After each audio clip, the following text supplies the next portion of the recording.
Humans are the only species that knows it exists, and that knowledge did not make us stronger. It made us anxious. It made us afraid of time. It made us ask questions that no other animal ever needed to survive. Evolution gave us awareness, and in return, it took away peace. So, if this awareness was not necessary to live, then why did humans end up with it? And more importantly, where do humans actually begin? After asking where humans actually begin, the most common answer people reach for is the body. It feels obvious. Humans have bodies, and bodies can be seen, measured, and touched. A body appears at birth, grows, changes, and eventually stops. From the outside, this looks like a clean and reasonable starting point, so it feels natural to say that humans begin with the body. This idea is simple, and simplicity is comforting. But when we slow down and look carefully, the body begins to feel like an incomplete answer rather than a true beginning. The human body is not something that suddenly appeared when humans arrived. Bodies existed long before humans did. Animals had bodies with bones, muscles, organs, and nervous systems. Even creatures far simpler than humans had physical forms that allowed them to move, react, and survive. The human body is not a new invention. It is a variation built from parts that already existed. The heart pumps blood, the lungs move air, muscles contract, and nerves carry signals. None of these systems belong only to humans. They are older than humanity itself. If the human body is made from pieces that existed before humans, then it cannot explain where humans truly begin. At best, it shows where humans appear in visible form. It marks a moment when a specific arrangement of old materials comes together. But that is not the same as an origin. It is more like a continuation of something already in motion. Saying humans begin with the body is like saying a river begins where we first notice it. Even though water has been flowing long before that point, this becomes clearer when we think about how bodies form. A body does not suddenly come into existence at birth. Long before that moment, it is already developing, already responding, already changing. Even that process depends on conditions outside the body itself, such as the environment, the mother, and biological systems shaped over millions of years. Every stage of physical development points backward to something earlier. No matter where we try to place the starting line, it always leads us to a process that began before this particular body existed. Because of this, the body works better as an explanation for how humans function than for where humans begin. It explains movement, survival, and interaction with the physical world. What it does not explain is why humans experience themselves differently from other beings with bodies. Many animals have bodies very similar to ours, yet they do not spend time wondering where they came from. They do not question their own existence. They do not search for origins. The body alone cannot explain this difference. If the body were the true beginning, then having a body would be enough to explain what a human is, but it clearly is not. Bodies sleep, eat, react, and respond to danger. These actions do not require reflection. They do not require awareness of self. They do not require memory reaching far into the past or imagination stretching into futures that may never happen. These things do not arise from flesh alone. So, within this first frame, a clear conclusion starts to form. In this view, humans do not begin with the body. The body is necessary, but it is not the source. It is a carrier shaped by history, biology, and chance. It brings something forward, but it does not create it. When we start with the body, we learn where humans become visible, but we do not learn where they truly begin. That means the beginning we are looking for must lie somewhere beyond the body, waiting to be approached from another direction. When we look closer at the body, another problem appears. Two humans can have bodies that look almost the same, yet live completely different inner lives. They can share the same physical structure, the same senses, even similar abilities, but think differently, feel differently, and see the world in different ways. This shows us that the body alone does not define what a human is. It sets limits and possibilities, but it does not decide meaning, identity, or direction. A body can be healthy or weak. It can be fast or slow. It can survive in harsh conditions or struggle in easy ones.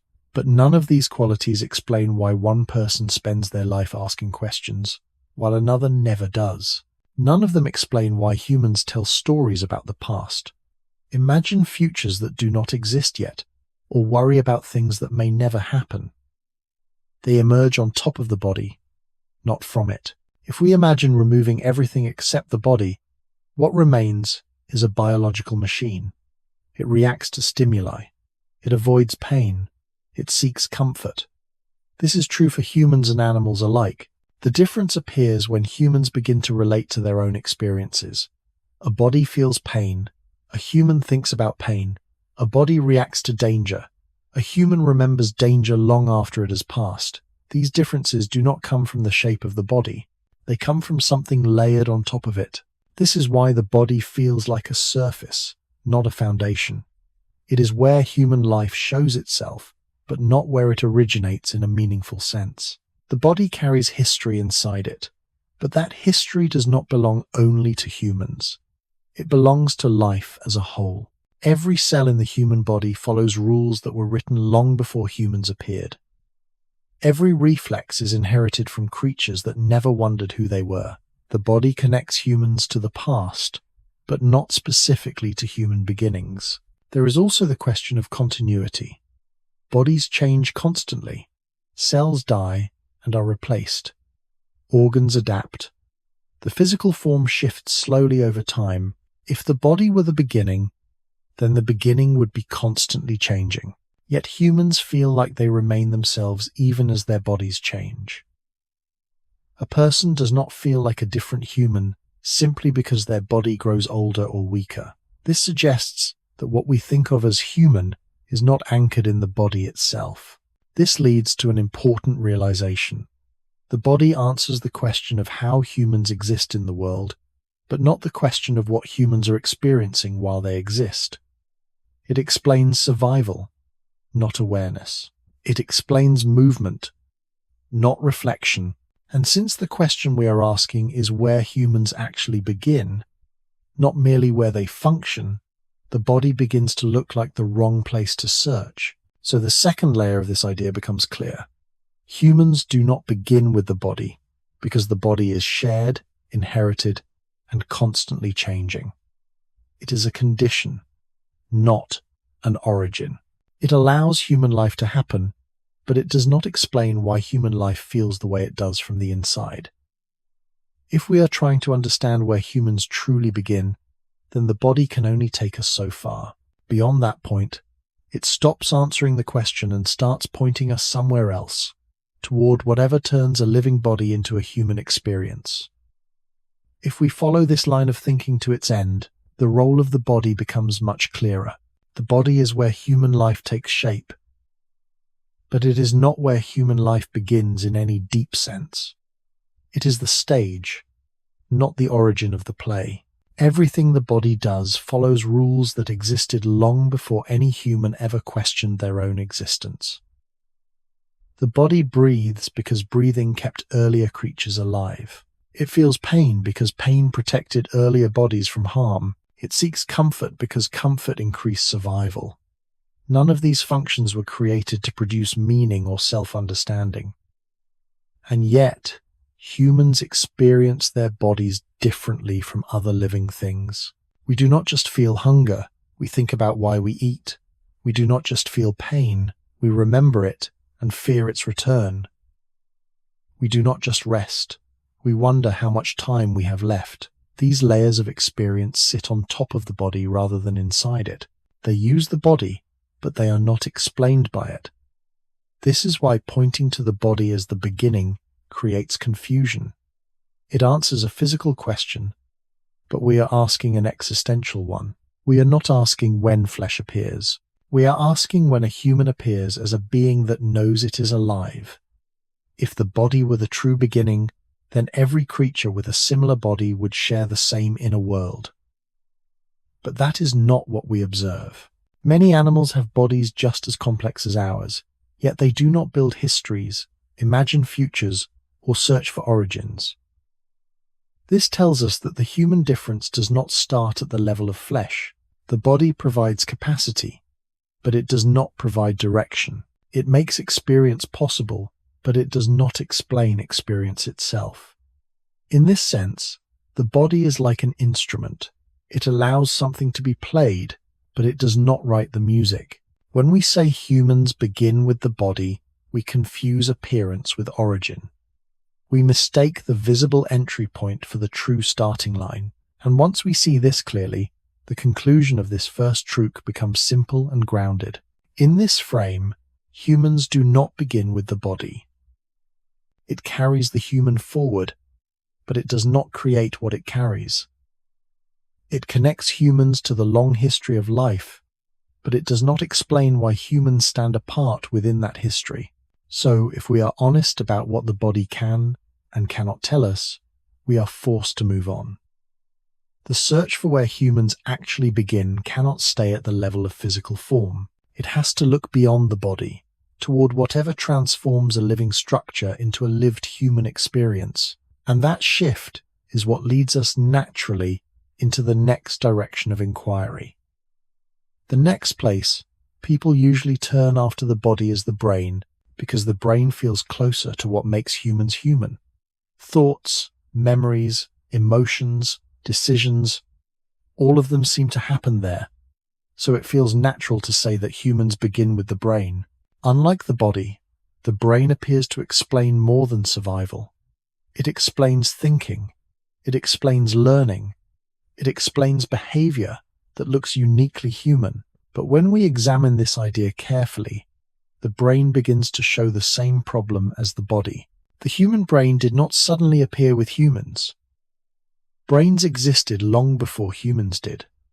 Other animals have brains that allow them to learn, remember, solve problems, and even communicate in complex ways. The human brain is larger and more developed in certain areas, but it is still built from the same basic structure that existed in earlier forms of life. Neurons fire, signals travel, patterns repeat. These mechanisms are not unique to humans. They are inherited systems refined over time. If the brain were the true beginning, then increasing complexity alone would explain humanity. But complexity by itself does not explain why humans experience the world the way they do.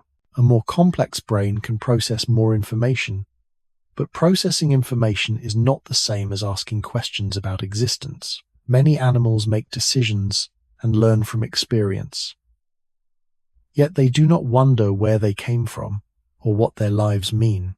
This suggests that the difference is not simply how much the brain can do, but how humans relate to what the brain produces. The brain generates thoughts, but humans observe those thoughts. The brain produces emotions, but humans reflect on those emotions. This separation is subtle but important. If the brain were the beginning, then thoughts would simply happen and pass without being noticed. But humans notice their own thinking. They step back from it. They judge it. They worry about it. That extra layer is not easily explained by neurons alone. There is also the problem of continuity. Brains change over time. Neural connections strengthen and weaken. Memories fade or reshape themselves. Injuries can alter personality. And yet, even as the brain changes, humans often feel like the same person.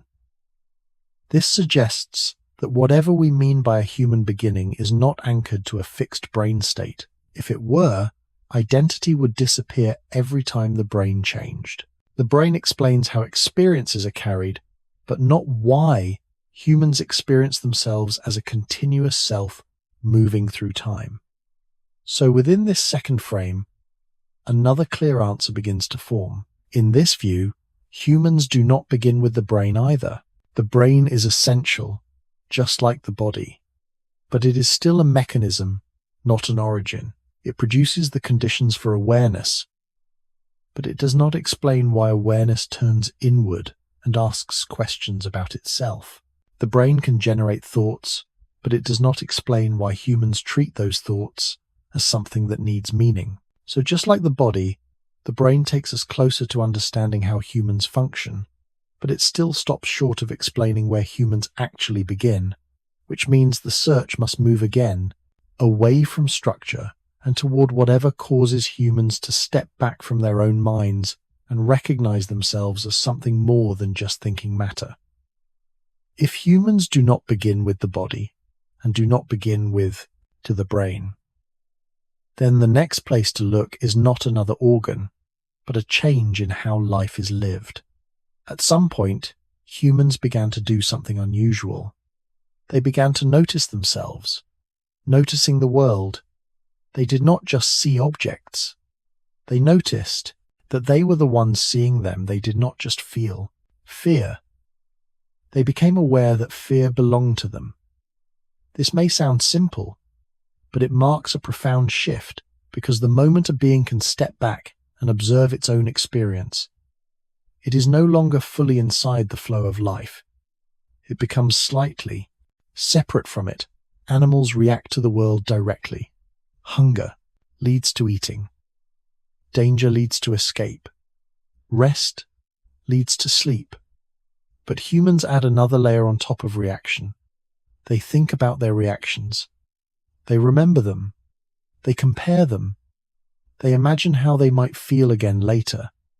This habit changes everything because it creates an inner space where experience is held and examined, and once that space exists, time changes, meaning changes, and identity begins to form in a way that did not exist before. This does not mean animals have no awareness, but human awareness behaves differently. It turns inward and loops back on itself, asking questions that serve no immediate survival purpose, wondering about past choices, worrying about future outcomes, imagining lives that could have been lived but were not. This looping does not help the body run faster, or the brain solve simple problems. Instead, it creates a sense of self stretched across time, a self that remembers who it was and worries about who it will become. And this may be one of the first places where something recognizably human begins, not as a moment in history, but as a pattern of attention, a way of relating to experience rather than a new physical structure. Because once attention turns inward, humans stop being only participants in life and become observers of their own participation. They begin to form stories about themselves, linking memories together into a narrative that feels continuous, even though the body and brain are constantly changing. This narrative does not exist in the body or the brain alone. It exists in the relationship between experience and reflection. And this is why humans care so deeply about origins, stories, identity, and meaning. These concerns arise naturally once a being sees itself as something that persists over time. If you believe you are the same person today as you were years ago, then it becomes important to ask where that person started and where it is going. And in this sense, humans may begin not when a new organ appears, but when this reflective loop becomes strong enough to dominate experience. When life is no longer just lived, but also watched and evaluated. From the inside, this does not happen suddenly, and it does not happen everywhere at once. It emerges slowly, unevenly, and without a clear boundary. Some early humans may have lived mostly like animals, while others began to carry this inner observer more strongly. But once this pattern took hold, it changed the direction of human life. Because reflection leads to planning, planning leads to culture, culture leads to shared stories, and shared stories reinforce the sense of a self that exists beyond the present moment. And so within this frame, a tentative answer comes into view.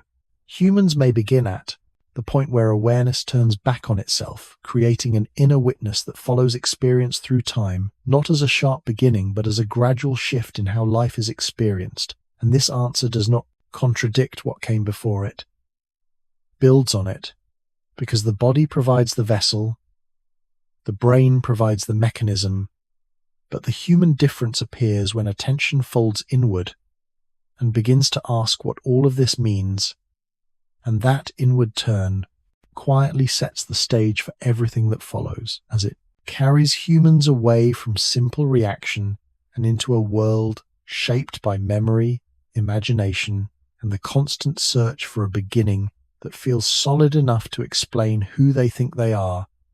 And as awareness begins to turn inward, the next shift happens quietly through memory and language, because noticing an experience is one thing, but keeping it is something else. Most animals experience the world and then move on. What happens fades as soon as it passes. But humans hold on to moments. They replay them, they name them, they store them, and later they tell them again. This changes the shape of life completely, because once an experience can be remembered, it no longer belongs only to the present. It can be carried forward, altered, and compared with other experiences. Memory stretches a single moment across time, and language gives that stretched moment a form that can be shared. This is where human life begins to step away from pure immediacy, because a remembered experience is not the same as a lived one. It is filtered, reshaped, simplified, or exaggerated. And yet it feels real enough to guide future choices. When a human remembers fear, the body may react, even though no danger is present. When a human remembers joy, the feeling can return without the original cause. And this means humans do not live only in what is happening. They live in what has happened and in what might happen next. Language strengthens this effect by turning private memory into shared meaning. Once an experience is named, it becomes easier to carry and easier to pass on. Words allow humans to compress complex feelings into simple signals, and once those signals exist, they can outlive the original experience. A story can be told to someone who was never there and still shape how they see the world. This is something no body or brain alone can explain, because language is not just sound, it is agreement. It is a shared system that allows one mind to enter another without direct experience. And when humans begin to rely on memory and language, their sense of self expands across time. They are no longer just the person who is here now. They are also the person they remember being and the person they imagine becoming. Because the body changes and the brain rewires, but the story remains. And that story becomes the anchor of identity. When humans ask where they begin, this is often what they are really pointing toward. Not the first body or the first brain, but the moment life becomes something that can be remembered, named and explained even to oneself. Because once experience can be told, it can be questioned, and once it can be questioned, it can be given meaning. This does not mean language or memory appeared all at once. It happened gradually, unevenly, and without a clear boundary. Early humans likely lived long periods without this constant inner narration. But as memory grew stronger and language more structured, the present moment stopped being enough. Humans began to carry the past with them and project themselves into the future. And this created a new kind of existence, one that is not defined by what is happening now, but by what has happened before and what could to happen later. And within this frame, a clear answer begins to take shape. In this view, humans begin when experience stops disappearing and starts accumulating, when life becomes something that can be stored, recalled, and reshaped through words. This does not cancel what came before, it builds on it. The body allows experience, the brain processes it, but memory and language allow it to persist. And once persistence exists, so does identity stretched across time. And once identity exists, questions about origin become unavoidable, because a being that remembers must ask where it came from.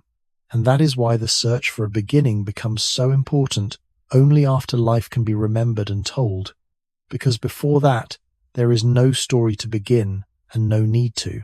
Locate a starting point, and this shift quietly explains why. Humans care so deeply about beginnings, while the rest of life simply continues without ever asking where it started. Humans do not experience time the same way other animals do, and this difference quietly changes everything. Most animals live almost entirely in what is happening right now. Hunger appears, they eat. Danger appears, they run. When the moment passes, it is gone. There is no strong pull backward and no long reach forward. For humans, this is not how life feels. Even when nothing is happening, the mind is rarely still. Thoughts drift to earlier moments, to mistakes, to memories, to things that should have gone differently. Then they move forward again, imagining what might happen next, what could be lost, what could be gained. The present moment becomes only a small part of experience, often overshadowed by what is no longer here or what has not arrived yet. This shift may seem normal to us, but it is deeply unusual in the living world. When humans began to live like this, time stopped being just a sequence of moments and became something psychological. The past was no longer gone, and the future was no longer distant. Both could be carried inside the mind at the same time. This creates a strange tension, because the body still exists in the present, while the mind moves elsewhere. A human can sit safely in a quiet room and still feel fear because of something remembered, or anxiety because of something imagined. The body has not moved, but the experience has. This suggests that part of what makes humans human is not just awareness, memory, or language, but the way these things reshape time itself. Life stops being lived only as it happens and starts being lived as it is remembered and anticipated. When this happens, the idea of a beginning becomes more important. A being that lives only in the present does not need an origin story. It does not look backward and ask where it came from. But a being that carries the past and imagines the future naturally begins to wonder when its own story started. This is why humans care so much about beginnings, first moments, and origins. These questions arise not from biology alone, but from a mind that no longer stays anchored to now. Once time stretches in this way, identity stretches with it. A human becomes someone who was something before and will be something later. The present self feels connected to earlier versions and responsible for future ones. This connection does not exist in the same way for other animals. And because of this, humans begin to experience time not just as movement, but as pressure. The past can feel heavy. The future can feel threatening or hopeful. The present becomes something to escape from or rush through. In this frame, a clear answer starts to form. From this angle, humans begin to differ from other life when they stop living entirely in the present moment. When time becomes something they mentally inhabit rather than simply pass through, life takes on a different shape. The question of where humans begin becomes tied to when this shift happens. When moments stop disappearing and start accumulating, pulling the mind backward and forward at the same time, and slowly turning existence into a story that feels like it must have a starting point somewhere behind it. Through time, in a way that has nothing to do with clocks or calendars, because the mind learns how to travel without the body. Memory pulls attention backward, replaying moments that no longer exist, while imagination pulls attention forward, creating scenes that have never happened, and the present moment becomes something thin and fragile, caught between what is remembered and what is expected.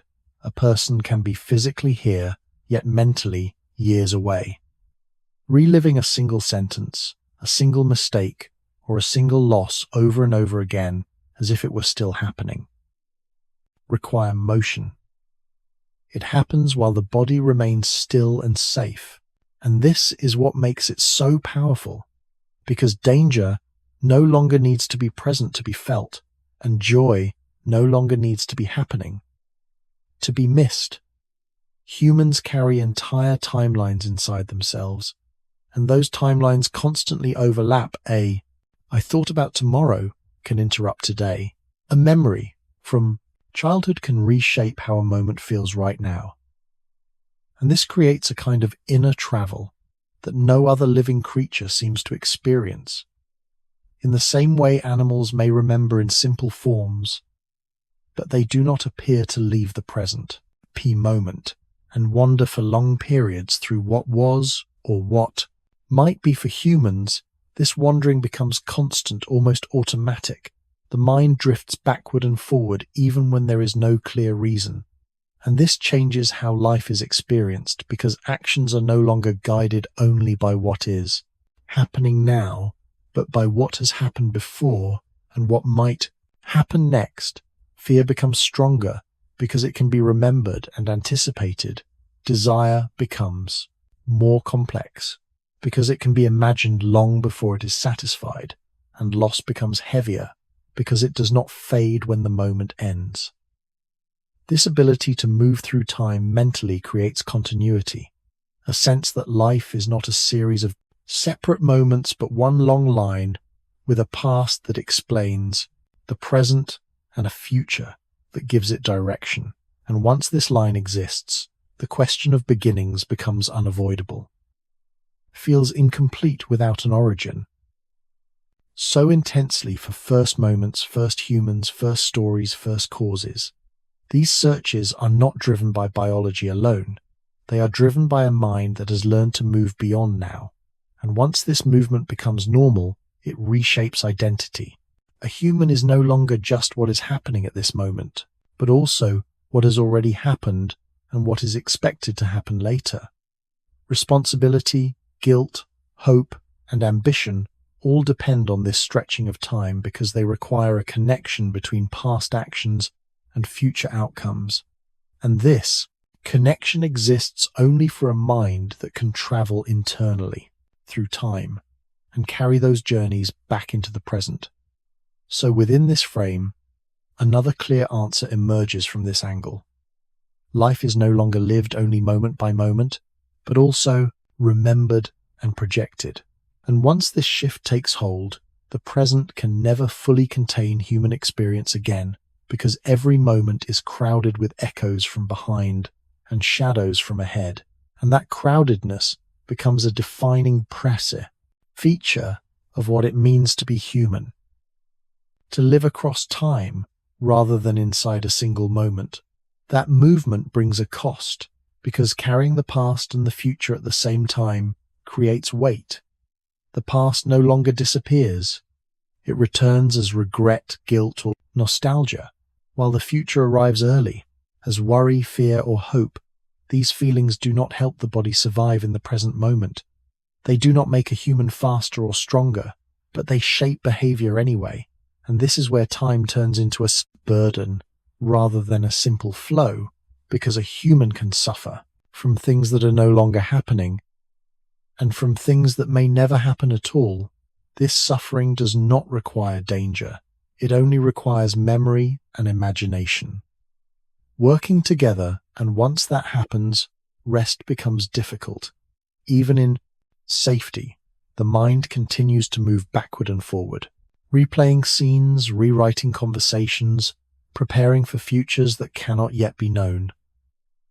This constant movement creates pressure, a sense that the present is never enough because it is always being compared to what came before or measured against what might come next, and this pressure is deeply human. Other animals feel stress, but it passes. When the moment passes, humans hold on to stress long after the cause is gone because it has been stored inside time.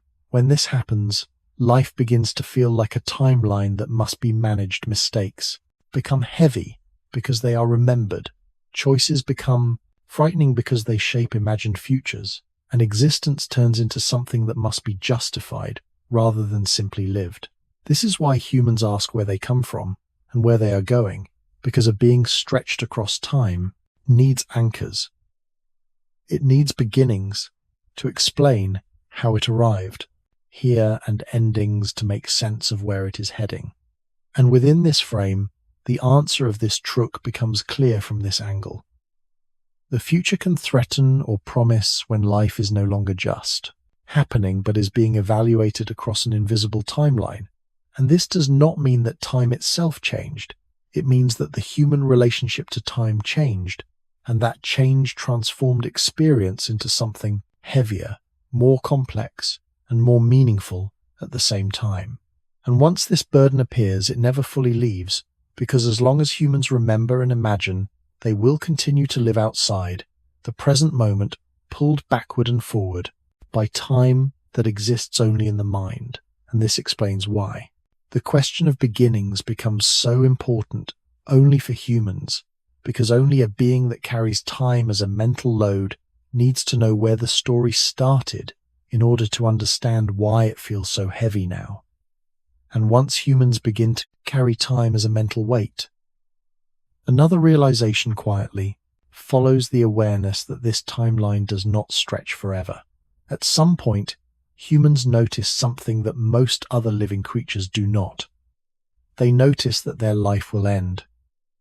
Habit is a deeper understanding that even in safety, even in comfort, the body will eventually stop. This knowledge does not arrive as a single moment. It grows slowly through observation, through seeing others age, weaken, and disappear, and through realizing that the same process applies inward as well.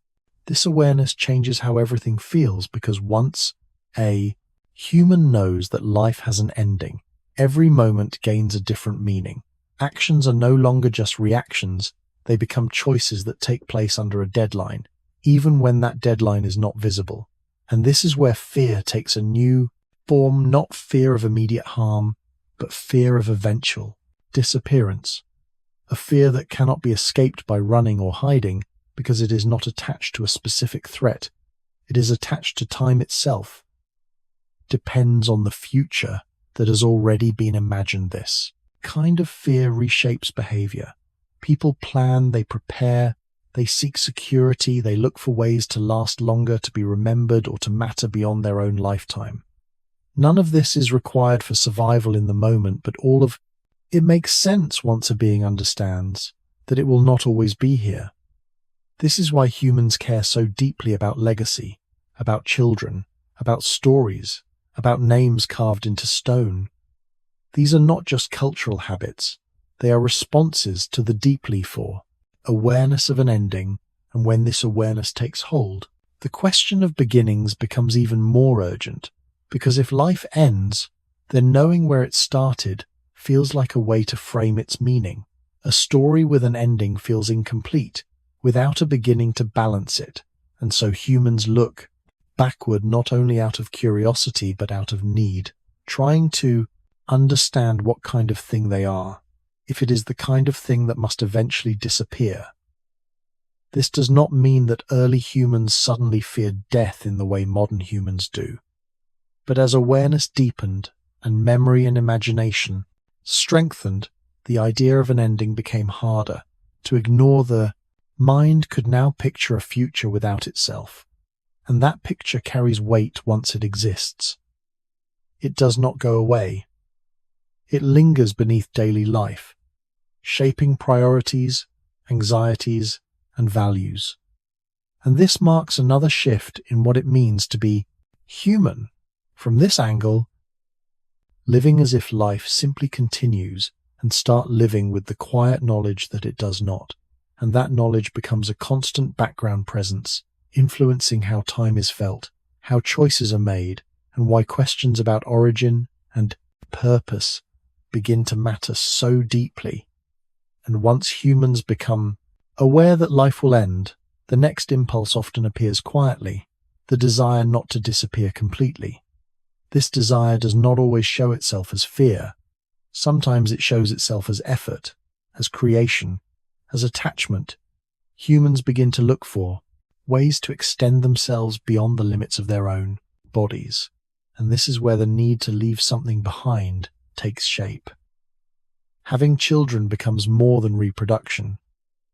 It becomes continuation, a way for something of oneself to move forward into a future that the body will Never reach telling stories becomes more than communication. It becomes preservation, a way to keep experiences alive after the moment has passed and after the person who lived them is gone. Even simple acts like naming places, building, objects, or recording events can be traced back to this same impulse, the wish to remain present in a world that will continue without us. This impulse does not require conscious planning. It grows naturally once the idea of an ending exists, because if life is temporary, then meaning feels fragile, and fragile things invite protection. Humans protect meaning by spreading it across time, by embedding it in other people, in objects, in memories that can survive individual lives. This is why humans care so much about recognition and remembrance, being seen, being known, being remembered. These desires are not just about ego. They are responses to impermanence, a being that knows it will vanish, looks for ways not to vanish completely, and this search reshapes behavior, priorities, and values. Actions are chosen not only for immediate benefit, but for how they might echo later. A person may endure hardship now to secure a future for their children. A culture may to preserve traditions, to maintain continuity across generations. These choices do not make sense if life is only about the present moment. They make sense only if life is understood as a limited span, inside a longer timeline. And this is where the connection between endings and beginnings becomes stronger, because once humans try to extend themselves beyond their own lifespan, they begin to think in terms of chains, ancestors, descendants, origins, legacies. Life becomes something that stretches backward and forward, and the individual becomes one link inside that chain. This framing reduces the pras, fear of disappearance, by placing the self inside something larger and longer lasting, and in doing so, it reinforces the importance of knowing where the chain began. A being that seeks continuity must believe that continuity has a source, and so the desire to leave a trace naturally turns into a desire to understand origins, not only personal origins, but human origins, because knowing where the chain started gives weight to where it might be going, and this shows that the search for beginnings is not just intellectual curiosity, it is emotional strategy. It is a way of coping with finitude, by anchoring oneself to a story that existed before and will continue after, and within this frame, another clear answer emerges. Begin to care deeply about not disappearing, and that concern shapes everything from family structures to cultural memory to the questions humans ask about themselves and their place in the world. And as humans try to leave something behind, the need to understand beginnings becomes even stronger, because an ending without a beginning feels empty. A life that disappears without context feels unfinished, so humans look backward, searching for origins as a way to balance the knowledge of an ending. If life must stop, then it feels important to know where it came from, not only on a personal level, but on a collective one. Knowing where humans began gives structure to the idea that humans will end. It places individual lives inside a larger arc that feels meaningful rather than random.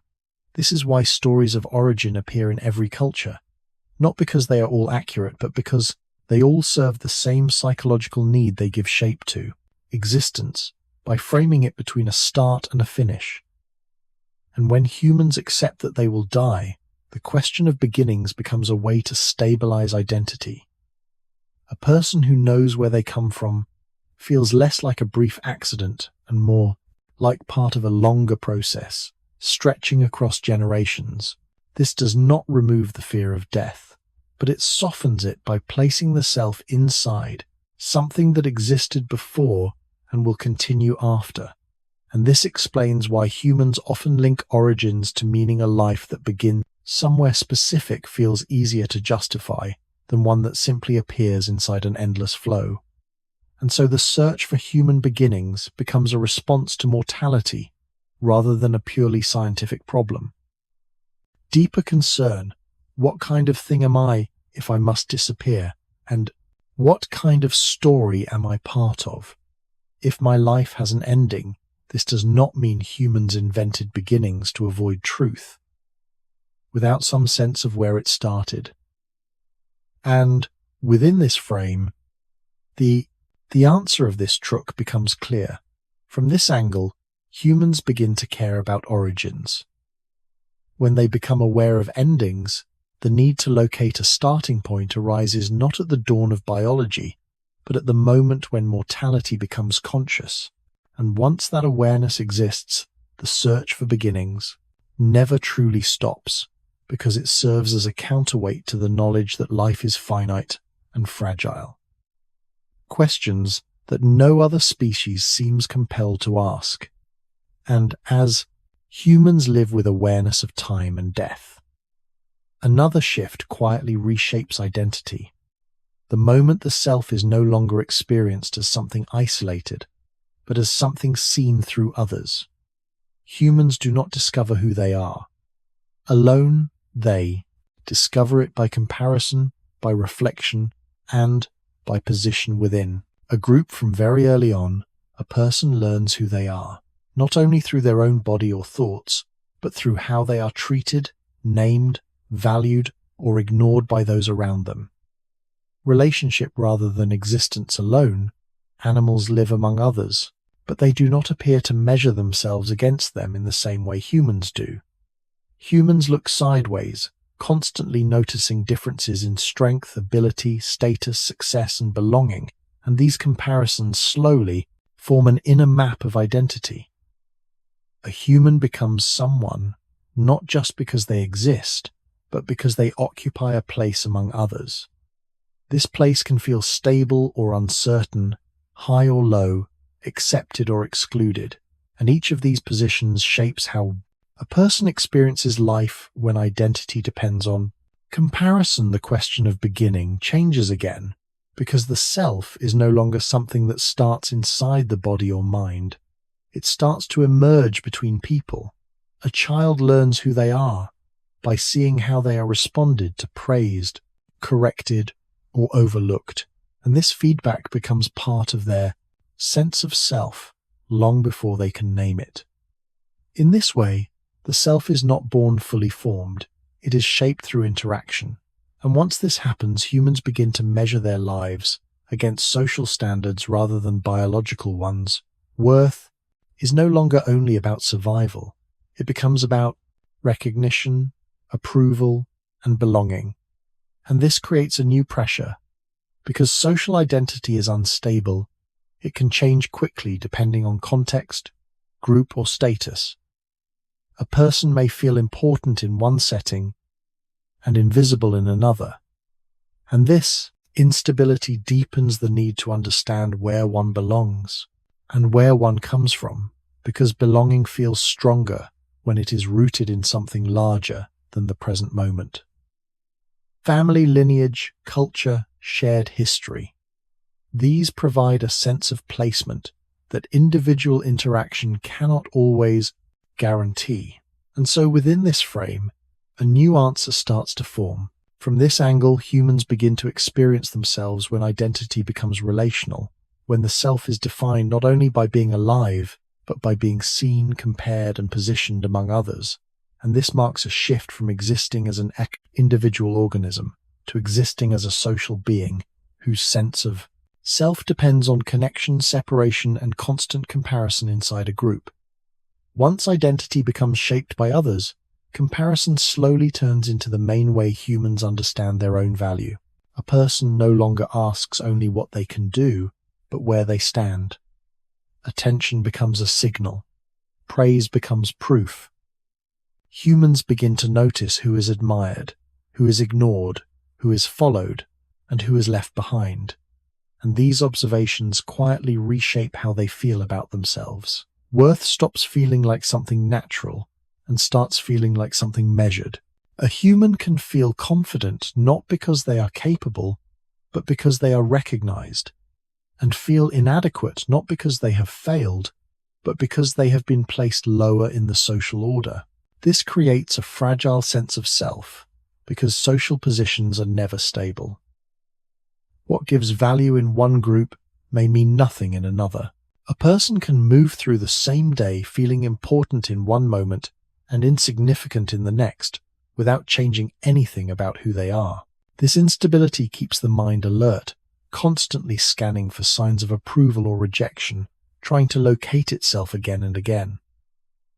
Over time, this constant measuring becomes exhausting. Success is no longer just success. It is comparison. Failure is no longer just failure. It is loss of position. Even neutral moments are filtered through how they affect status. A small compliment can lift identity, and a minor exclusion can shake it deeply. This sensitivity does not come from survival needs. Animals compete, but they do not seem to turn rank into personal meaning. Humans do. Social position becomes part of the story they tell themselves about who they are, and once identity is built this way, the question of beginnings shifts again. If value depends on position, then origin starts to matter socially. Where someone comes from, who their parents were, what group they belong to, what history they carry, all of this begins to act as borrowed value. It provides a sense of belonging that does not need to be renegotiated in every interaction. This is why lineage, culture, and background carry such emotional weight. They promise stability in a world where comparison never stops. They say you belong before you prove anything. But this stability comes at a cost. Once value is tied to origin, groups harden. Us and them appear. Higher and lower take shape. Identity becomes collective as well as personal, and a person begins to carry the weight of their group's position. How they see themselves and how they are seen is filtered through that shared label.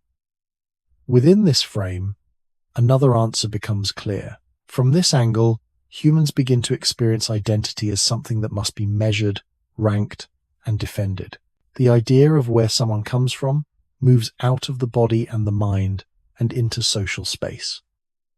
And comparison quietly defines how much a person feels they matter.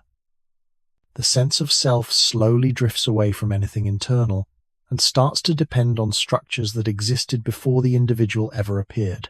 A person no longer feels defined only by their actions or thoughts, but by where they are placed within a larger social map. This is where origin takes on a new meaning. It is no longer just about biology or personal history, but about social roots, family background, cultural identity, nationality, class, and shared narratives begin to act as anchors for the self. They offer a ready-made explanation for who someone is supposed to be.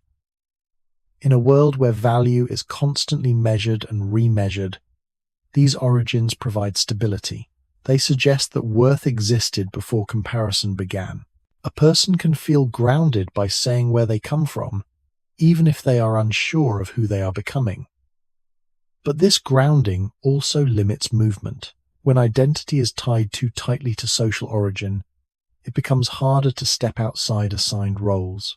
Expectations follow origin. Judgments arrive early. A person may feel defined before they act, categorized before they speak. This creates tension, because humans want both belonging and freedom. They want to be part of something larger, yet also want to define themselves independently. Social origin promises belonging, but it often does so by narrowing possibility. Humans begin to ask not only where they come from as individuals, but what group they belong to, and what that belonging demands of them. This is why origin stories become powerful at the social level. They explain why certain groups exist, why they hold status, and why they deserve recognition. These stories reduce uncertainty by fixing identity in the past, but they also lock identity into comparisons that are hard to escape. Within this frame, a clear answer emerges. From this angle, humans begin to experience themselves as social beings when origin becomes a source of value and limitation at the same time. The self is no longer simply lived. It is inherited, compared, and defended within a social structure. And once this happens, the question of where humans begin moves outward again, away from the individual and into the shared systems that define belonging, hierarchy, and meaning long before any single person becomes aware of themselves. At some point, living and comparing are no longer enough for humans, because the mind begins to feel uncomfortable with events that have no explanation. Things happen without warning. Loss appears without reason. Effort does not always lead to reward. From a purely biological perspective, this is not a problem. Life continues regardless. But for humans, unexplained experience creates tension. The mind wants causes. It wants links. It wants to know why something happened and what it means. Without that, experience feels unfinished, as if something important is missing. This discomfort is subtle at first, but it grows stronger as awareness deepens. A human does not just experience pain or success. They immediately begin to ask what it says about them, about the world, or about the future. Randomness feels threatening, not because it harms the body, but because it undermines understanding. When events seem disconnected, humans feel lost inside them. This is where the need for meaning quietly appears. Meaning acts as a bridge between experience and understanding. It turns isolated moments into a pattern. It allows a person to say this happened for a reason, even if that reason cannot be proven. This does not make life safer in a physical sense, but it makes it bearable in a mental one. Humans begin to create explanations not because they are always accurate, but because explanations reduce uncertainty. They make experience feel navigable. Without them, the mind keeps circling the same questions, unable to settle. This need becomes especially strong when humans face suffering that cannot be controlled. When effort fails, when loss feels undeserved, when outcomes do not match intention, the absence of explanation becomes painful. In these moments, meaning is not a luxury. It becomes a psychological necessity. A story that explains suffering can be easier to live with than silence. This is why humans are drawn to narratives that connect events into a larger order. These narratives do not need to be complex. They only need to offer a sense that things fit together somehow. Once this habit forms, humans no longer experience life as a sequence of separate events.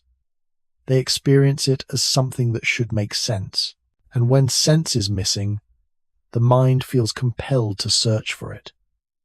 From this angle, humans begin to change when they stop accepting experience as it comes and start demanding explanations for it. The need to understand why becomes as important as the experience itself.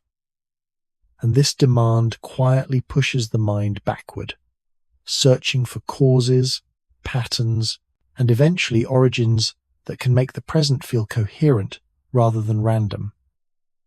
Once the need for explanation appears, humans do not wait for answers to arrive on their own. They begin to create them. When reality feels uncertain or unfair, the mind looks for patterns that can connect events into something understandable. These patterns do not need to be proven to be useful. They only need to feel coherent. This is how meaning is formed. Humans turn experience into stories, and stories into systems. A painful event becomes a lesson. A random success becomes a sign. Repetition becomes destiny. This process happens quietly and constantly.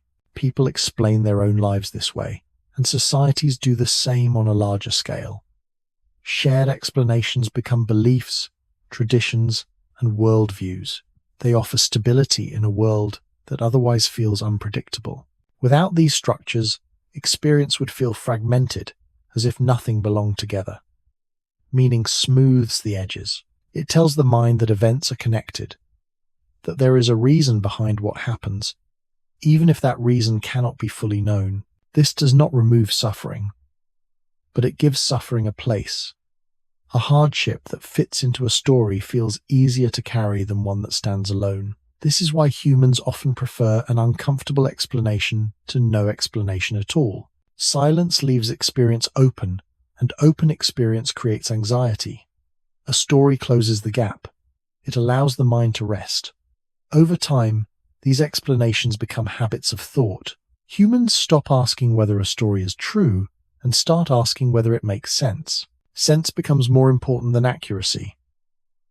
A narrative that explains loss, effort, or failure becomes part of identity.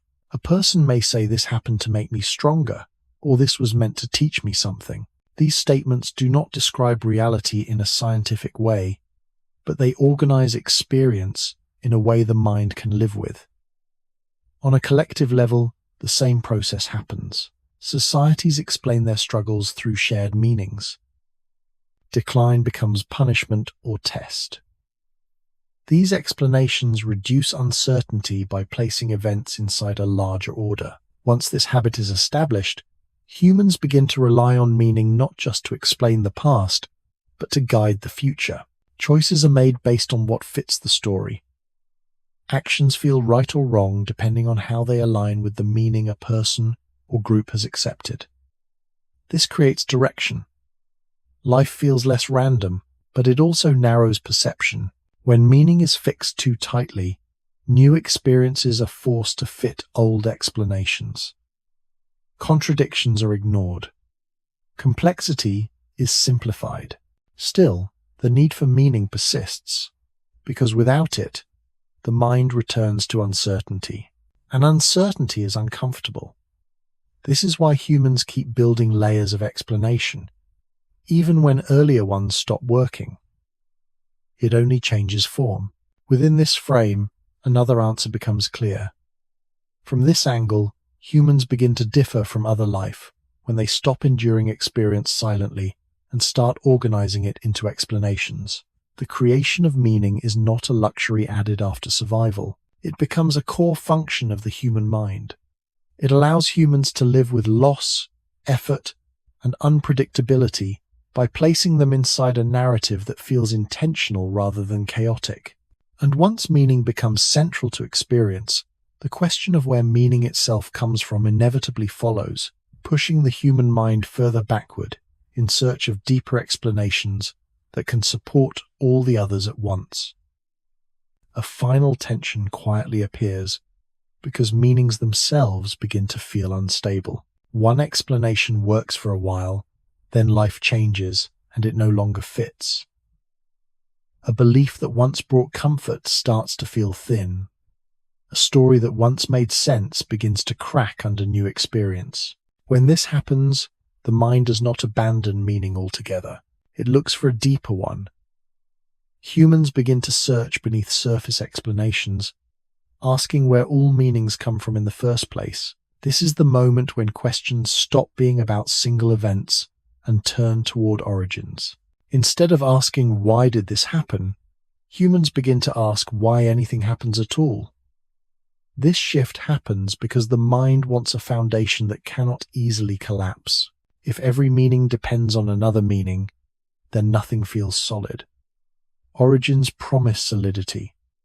They suggest a starting point that explains everything that follows. If humans can locate where they began, then perhaps all the meanings built on top of that beginning will feel more secure. This is why origin stories carry such power. They do not just explain the past, they support the entire structure of meaning above them. A story about where humans come from becomes a story about why human life matters. It tells people not only how things started, but how they should be understood now. This is also why humans return to origin questions again and again across cultures and time. Different explanations replace one another, but the need behind them remains the same.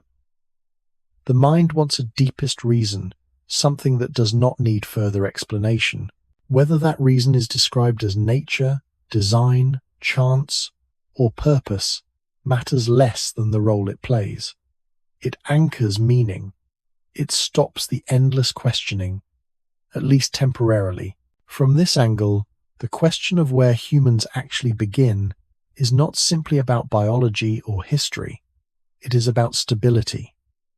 Humans search for beginnings because beginnings promise a place to stand. They promise that experience is not floating without support. Once a beginning is accepted, even temporarily, it allows all other meanings to line up behind it. Life feels less chaotic, suffering feels more understandable, choices feel more grounded. This does not mean the beginning is objectively true in every detail. It means it is psychologically necessary. A mind that demands explanation cannot live forever without a final reference point. And so the search for origins becomes the ultimate meaning-making act. It is where all smaller explanations point when they can no longer hold on their own. From this angle, humans begin when they are no longer satisfied with meanings that explain only parts of life, and start searching for a beginning that can explain the whole. The idea of origin becomes the deepest story humans tell themselves, not because it solves every problem, but because it allows all other meanings to exist without collapsing into uncertainty. And as long as humans continue to seek meaning, they will continue to return to the question of where everything started, believing that somewhere behind them there must be a point where understanding can finally rest.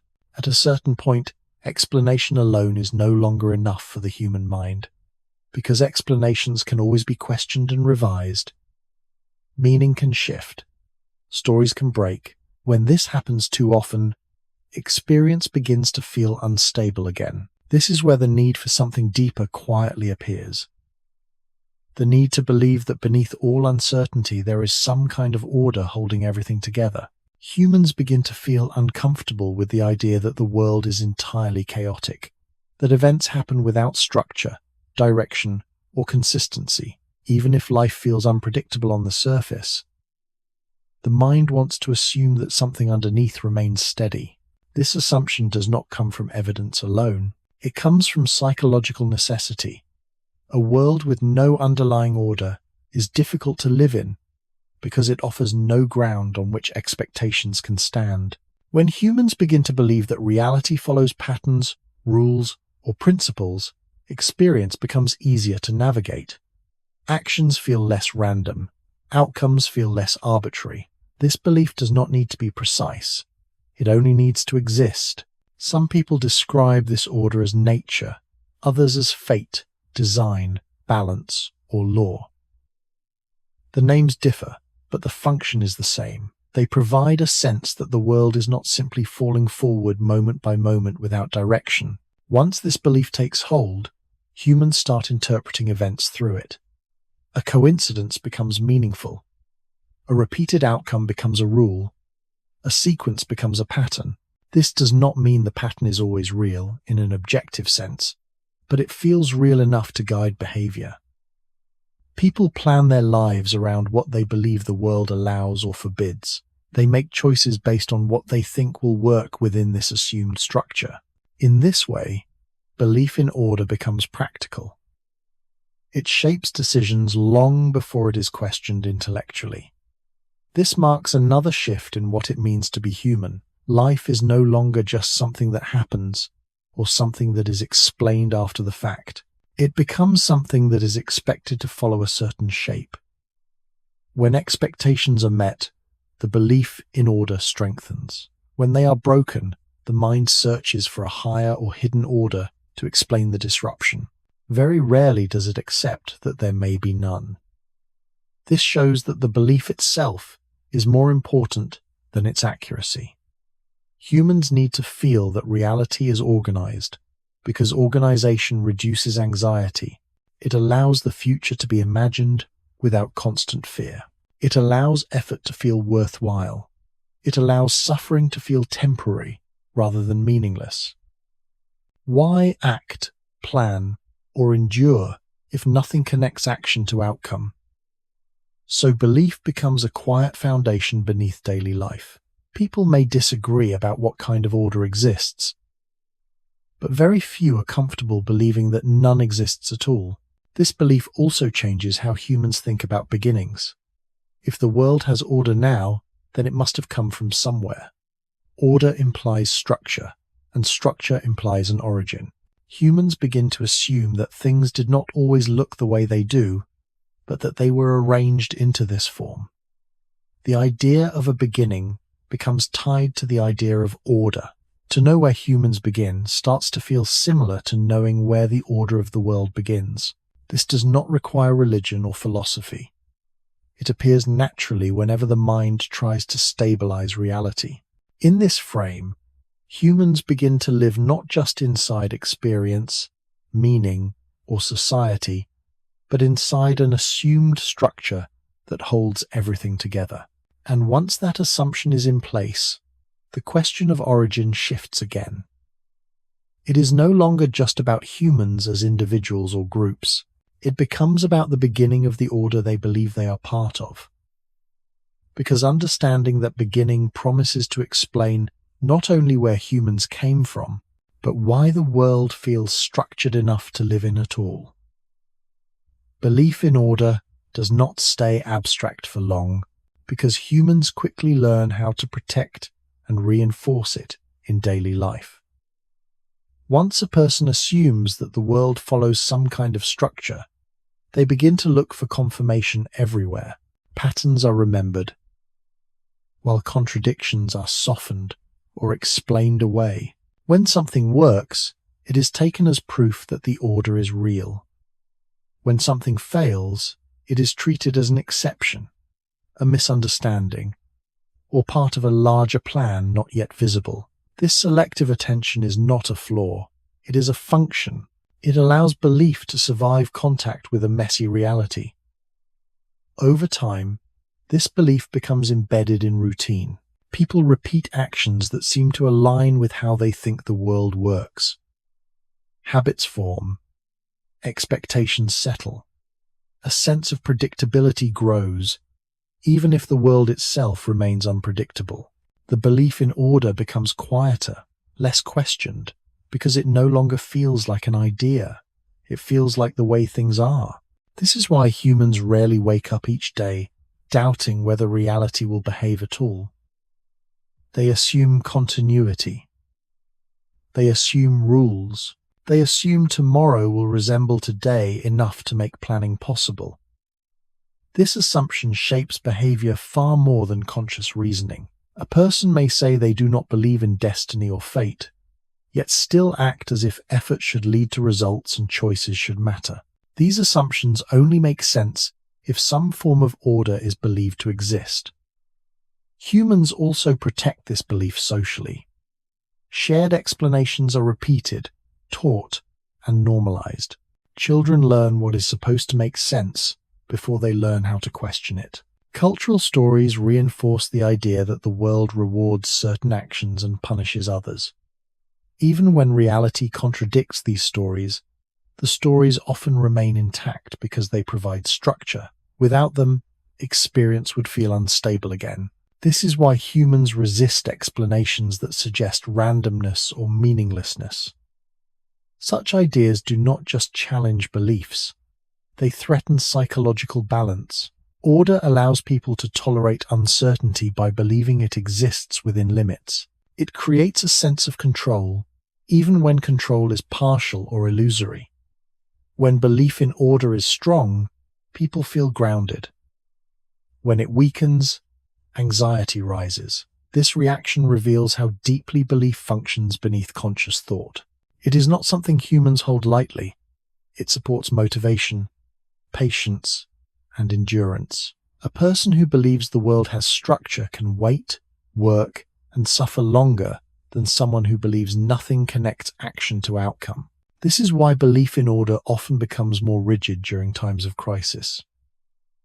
When reality feels chaotic, the mind clings harder to structure. Explanations become simpler. Certainty becomes more attractive. Complexity feels threatening. This tightening of belief shows that order is not just an intellectual position. It is a stabilizing force. And because it stabilizes experience, humans begin to treat it as fundamental. They stop seeing it as a belief and start treating it as a property of reality itself. Once this happens, the idea that order might have a beginning becomes unavoidable. If order exists now and feels essential, then understanding where it came from feels like the key to understanding everything else. The mind begins to sense that beneath habits, meanings, and explanations, There must be a deeper structure that started it all. And this intuition quietly prepares the ground for the final shift of this truk, where belief in order turns into a search for its origin as the ultimate source of stability. When belief in order becomes deeply rooted, the human mind begins to move one step further, because maintaining order in the present is not enough. If the world feels structured now, then that structure must have a source. Order suggests arrangement, and arrangement suggests a beginning. Humans start to feel that things could not have always been this way. There must have been a moment, or a state, where order emerged from something else. This intuition does not come from evidence alone. It comes from the need for stability to feel complete. A structure without an origin feels fragile, as if it could collapse at any time. By imagining a beginning of order, humans give structure a foundation. They tell themselves that the world is not only organized, but organized for a reason. This is where belief turns into origin thinking. Humans stop asking only how the world works and begin asking why it works at all. They look backward, searching for the first cause, the first rule, the first pattern that set everything in motion. This search appears in many forms.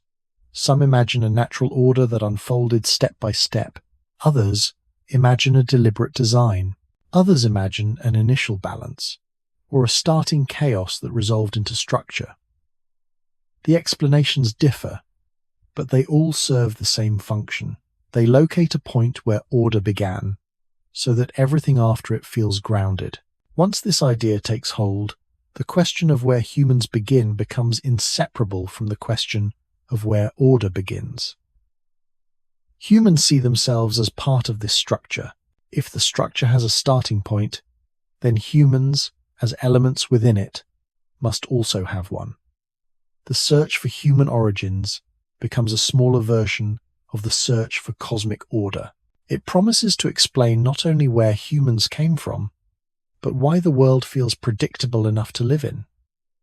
This does not mean humans ever fully agree on what the beginning was. What matters is that they agree one exists.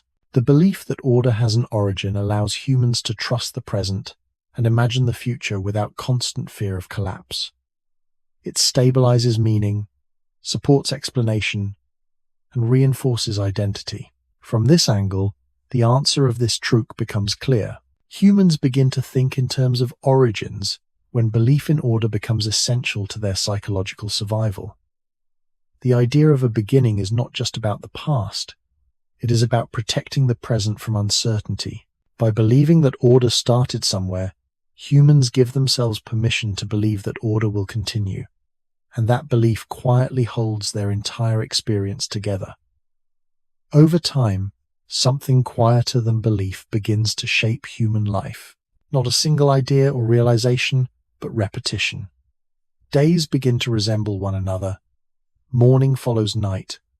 Actions repeat in the same order. The body wakes, moves, eats, works, rests, and sleeps again. At first, each moment feels distinct. But as repetition continues, differences soften. What once required attention becomes automatic. Humans stop noticing the details of what they do every day. This is not a failure of awareness. It is a natural response to repetition. When something happens often enough, the mind learns that it does not need full attention anymore. It can move on autopilot. This is where habit quietly takes control. Habits reduce effort. They save energy. They allow life to continue without constant decision-making, and as habits accumulate, large parts of human existence become predictable. The same roads are taken, the same gestures are repeated, the same thoughts appear at the same times. This repetition stretches time in a strange way. Individual moments lose sharp edges, and hours pass without being clearly remembered. A day can end with the feeling that nothing specific happened, even though many actions were performed.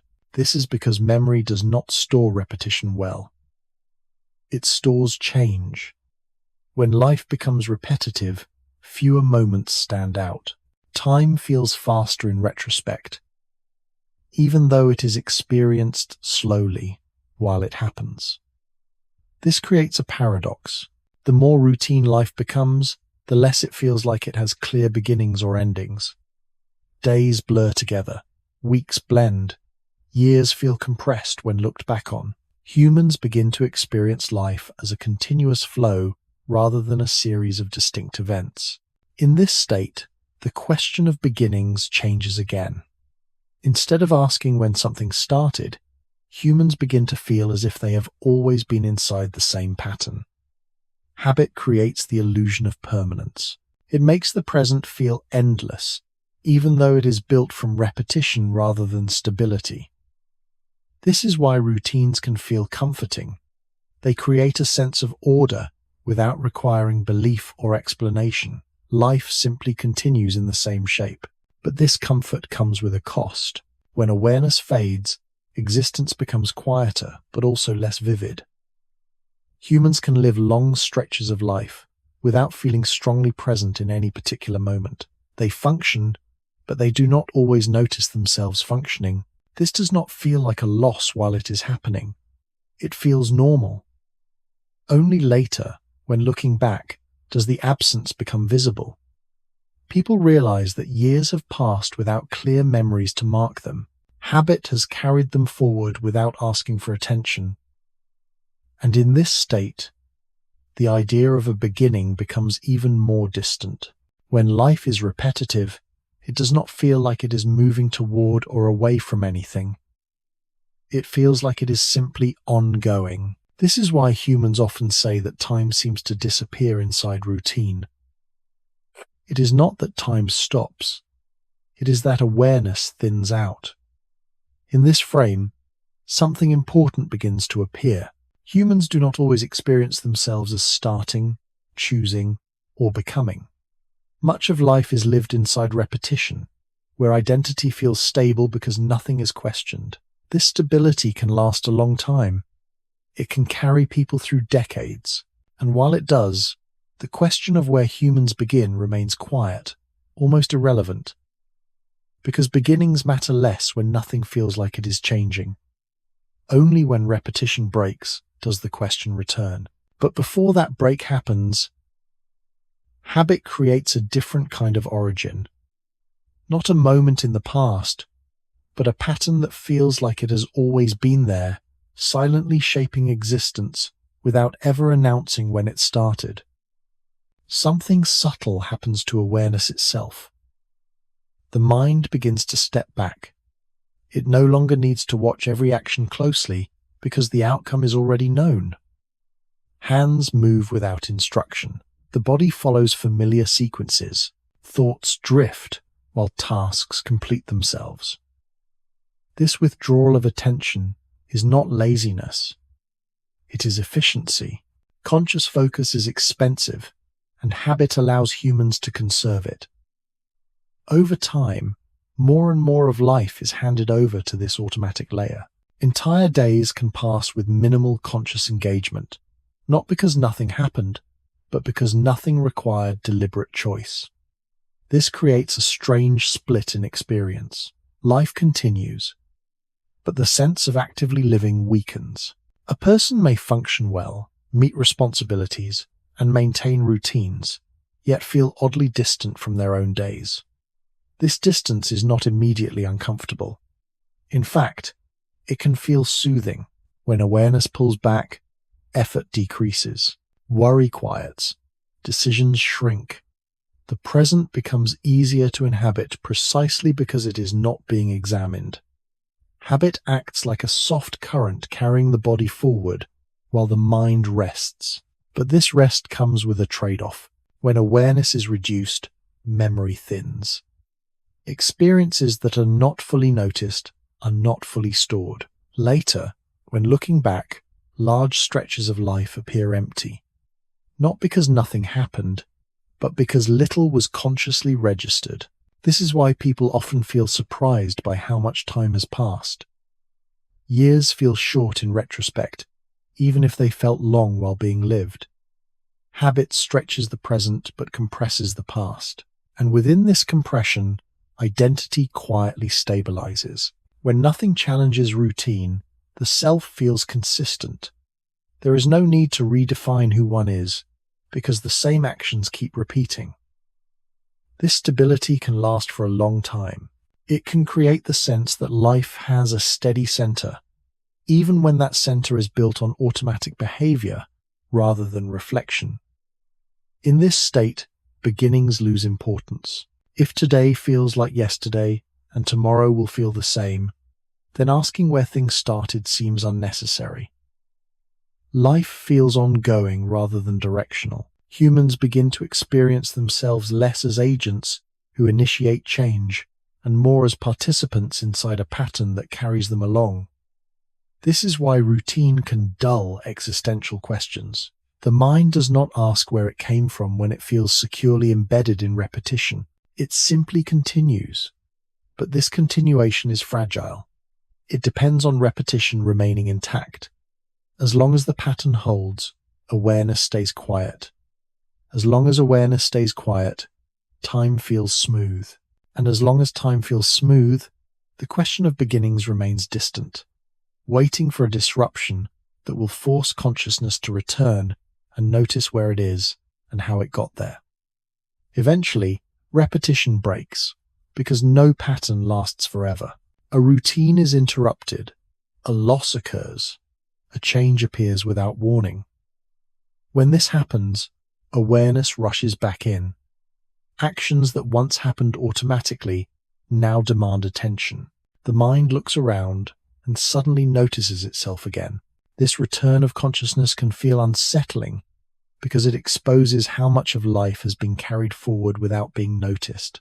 People often describe this moment as waking up, as if they had been moving through time asleep. With awareness restored, questions resurface. Where am I? How did I get here? When did this begin? These questions do not arise during repetition. They arise when repetition fails. This shows something important about human experience. Beginnings are not always felt at the start of life or at clear milestones. They are often felt retroactively, when the flow of habit is disrupted and the mind tries to reconstruct the path it has been carried along. In this sense, habit creates a false sense of continuity. It makes life feel as though it has no clear edges.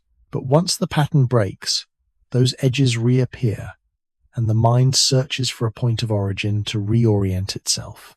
This is why moments of change feel so significant. They force consciousness to return and demand a narrative. The mind wants to know what came before in order to understand what comes next. Within this frame, the idea of a beginning is revealed as something flexible rather than fixed. Humans do not always begin at birth or at a single event. They begin again whenever awareness re-enters life after a long stretch of repetition. Each break in habit creates a new starting point, a moment where existence is felt sharply and questions regain urgency. From this angle, humans begin not at a single origin in the distant past, but repeatedly, at the moments when routine can no longer carry them forward unnoticed. Habit hides beginnings by smoothing time into continuity. Disruption reveals beginnings by breaking that continuity apart. And this explains why people often associate turning points, losses, or changes with feeling truly alive again. Awareness returns. Time regains texture. The present feels distinct. And with that distinction comes the renewed question of where one stands in the larger story. Within this frame, the answer of this truth becomes clear. Humans begin when repetition stops being enough to carry existence forward, and consciousness is forced to re-engage. Beginnings are not only points of origin, they are moments of reawakening, when life can no longer run on autopilot, and the mind must once again notice itself moving through time. At some point, awareness returns strongly enough for humans to notice something uncomfortable, that despite effort, planning, and repetition, much of life remains outside their control. Things happen without permission. Bodies fail. Accidents occur. Other people act unpredictably. This realization does not arrive all at once. It appears gradually, through small frustrations, unmet expectations, and moments where intention does not lead to outcome. Humans begin to sense that wanting something and getting something are not the same. This gap creates tension. The mind does not respond by accepting it calmly. It responds by trying to close the gap. Control becomes the solution it reaches for. If outcomes are uncertain, then managing conditions feels safer. Humans start organizing their environment, their schedules, their relationships, and even their thoughts in ways meant to reduce unpredictability. Control does not begin as dominance. It begins as protection. It is an attempt to make the future feel less threatening by shaping the present. This desire shows up in simple forms: planning the day, preparing for possible problems, creating rules, following routines. All of these behaviors aim to limit surprise. When control works, even temporarily, anxiety decreases. The world feels smaller, more manageable. A sense of agency returns. This reinforces the behavior. Humans learn that exerting control brings relief, so they seek more of it. Over time, this effort expands beyond immediate needs. People try to control not just what happens, but how it happens, when it happens, and why it happens. They want guarantees, not just possibilities. This shift changes how life is experienced. Instead of responding to events as they come, humans begin anticipating them. The future becomes something to be managed rather than awaited. This anticipation feels responsible, but it also creates pressure. The mind stays alert, scanning for risks, rehearsing outcomes, adjusting plans. Even rest becomes structured. Relaxation is scheduled, freedom is controlled, and yet, beneath all this effort, uncertainty remains. No amount of planning can remove chance entirely. No system can prevent loss forever. Humans sense this, and it fuels the desire for even more control. The attempt becomes self-reinforcing. The more uncertainty is noticed, the more control is sought. This cycle reveals something essential. Control is not about power. It is about comfort. Humans do not try to control the world because they can, but because they feel exposed when they cannot. Within this frame, another answer begins to form.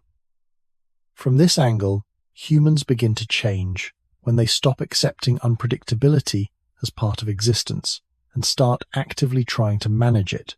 The need for control marks a shift from living inside the world to attempting to shape it, because shaping feels safer than surrender, even when the shaping can never be complete. The effort to control begins to meet resistance because reality does not cooperate indefinitely.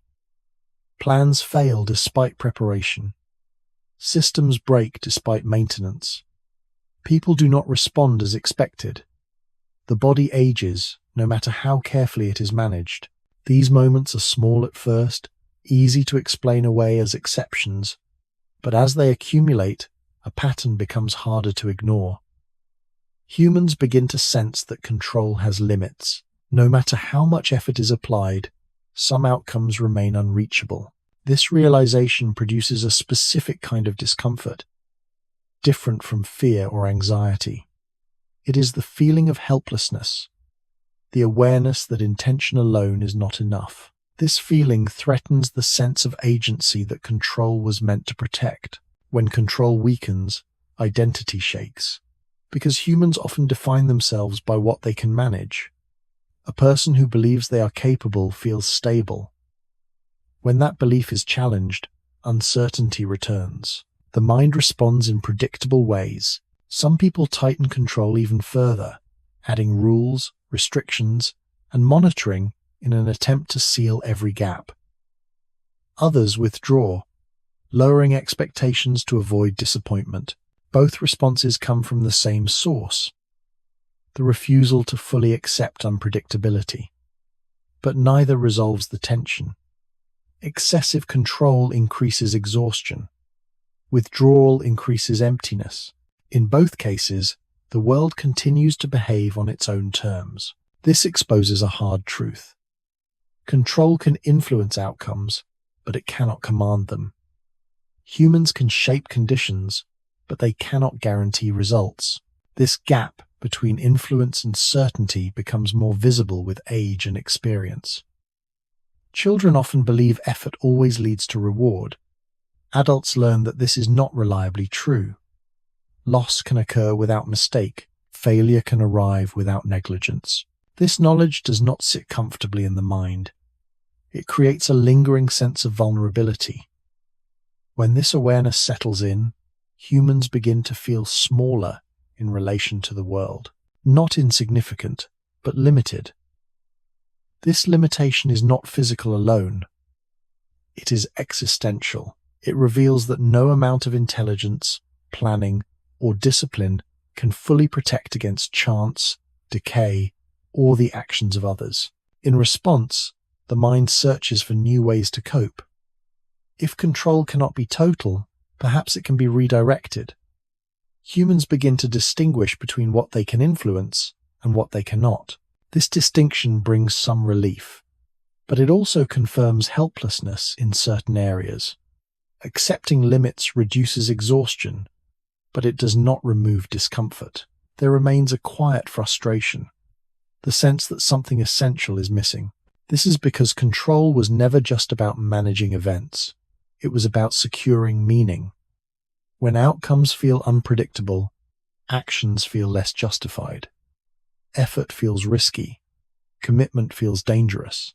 Humans want their actions to matter, not just occasionally, but reliably.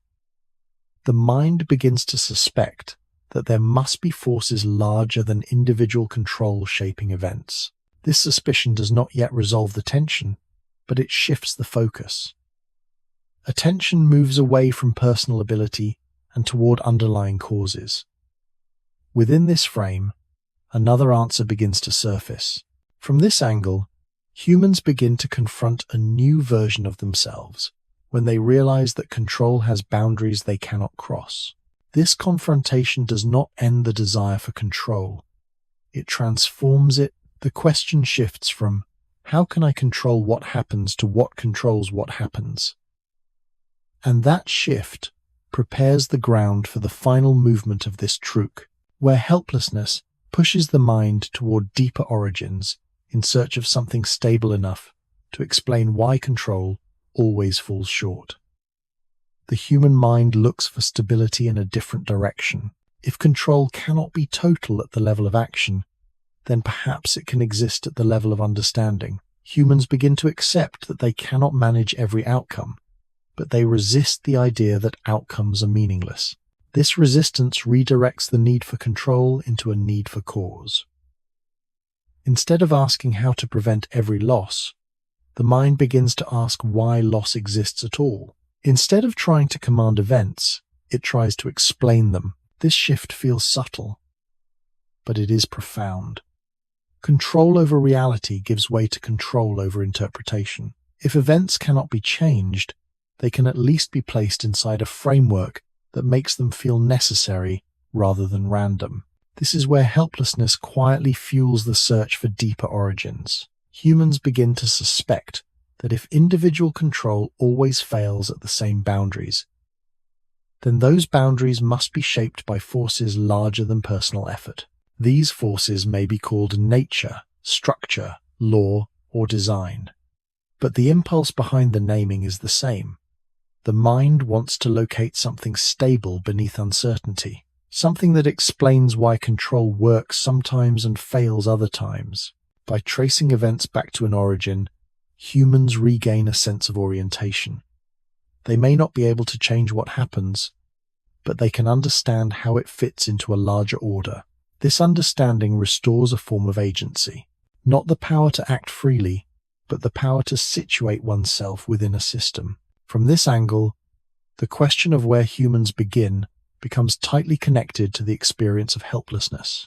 If life contains forces that cannot be controlled, then knowing where those forces come from feels essential. Origins promise explanation.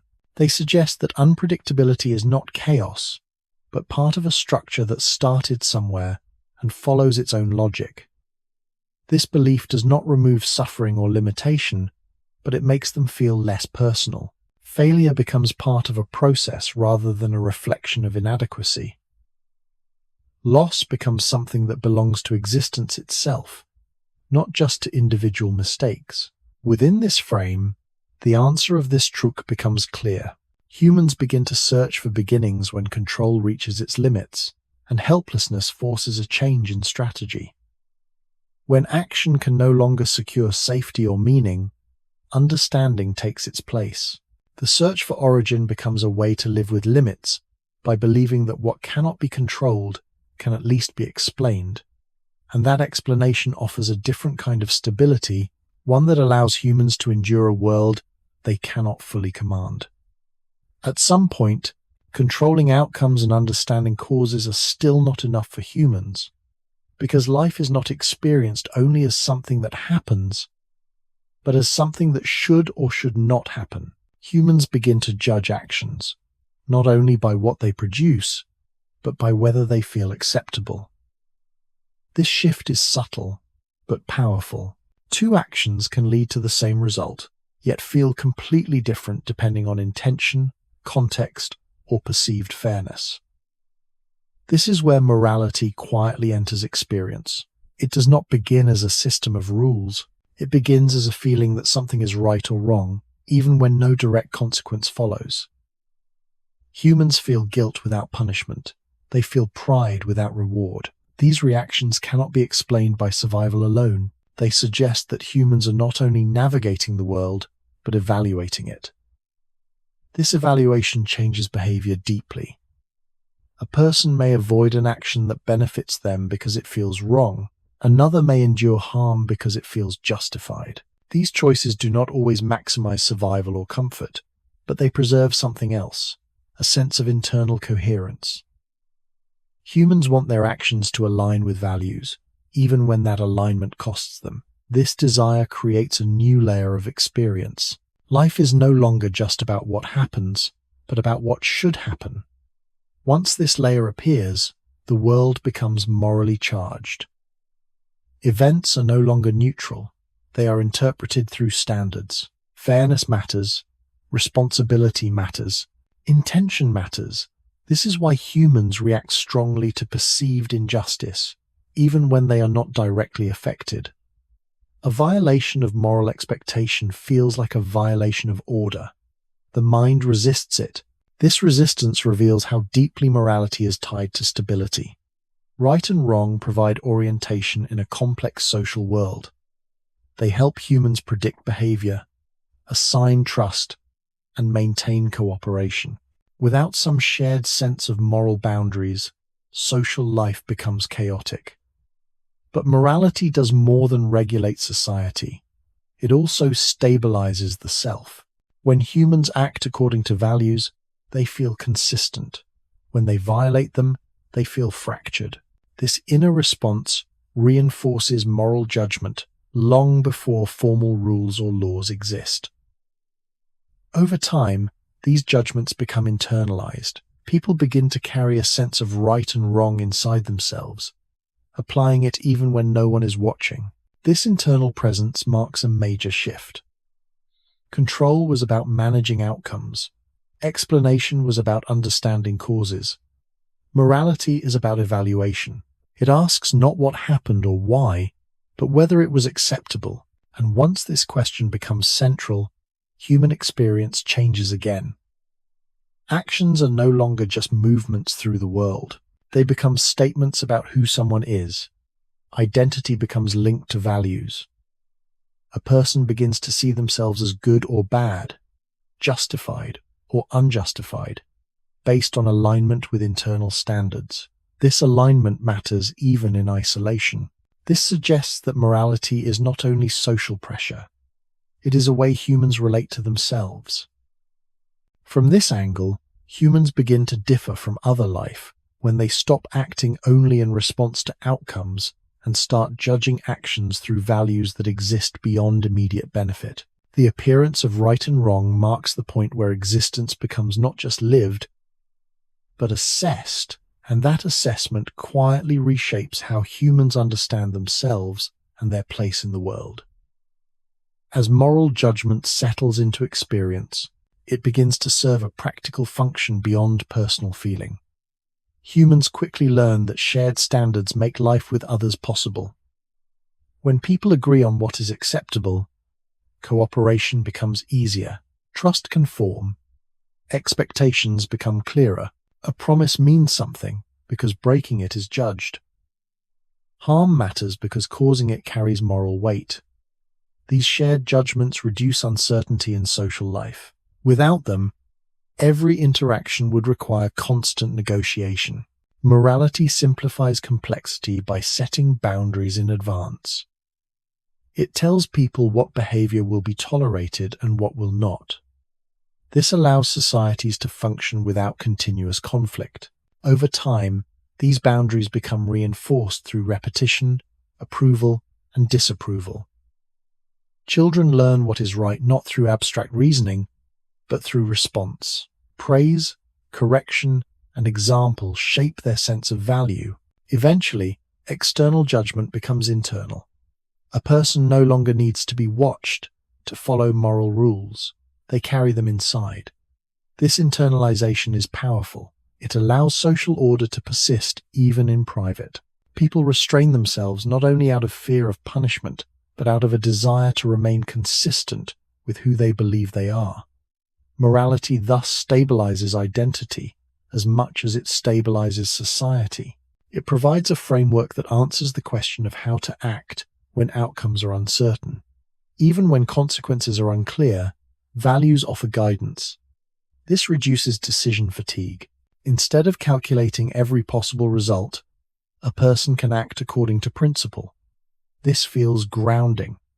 It gives behavior a sense of direction that does not depend on immediate success. But this stability comes with tension. Moral systems can conflict. Different groups hold different standards. What is right in one context may be wrong in another. This creates friction, both between societies and within individuals who navigate multiple moral worlds. Still, humans tend to cling to moral structure even when it creates discomfort. The alternative, moral emptiness, feels worse. A world without shared values feels unpredictable and unsafe. People would not know what to expect from one another. Meaningful cooperation would collapse. This fear explains why moral systems are defended so strongly. They are not just opinions, they are supports holding social life together. When moral order is threatened, people react emotionally, sometimes violently, because the threat feels existential. It suggests that the rules keeping chaos at bay may be failing. This reaction shows that morality is not simply about kindness or fairness. It is about stability. It allows humans to live together without constant fear. It also allows individuals to feel coherent over time. Acting according to values creates a narrative of self. A person can say, "This is who I am because this is how I act." Without this narrative, identity would feel fragmented, driven only by circumstance. Within this frame, morality becomes a bridge between the individual and the group. It aligns personal behavior with shared expectations. It creates a sense of belonging while also setting limits. And as these systems deepen, humans begin to treat moral values as more than agreements. They start to see them as grounded in something real, something that exists beyond preference. This belief prepares the way for the final movement of this truck, where humans begin to ask not only what is right, but where the idea of right itself comes from and why it should matter at all.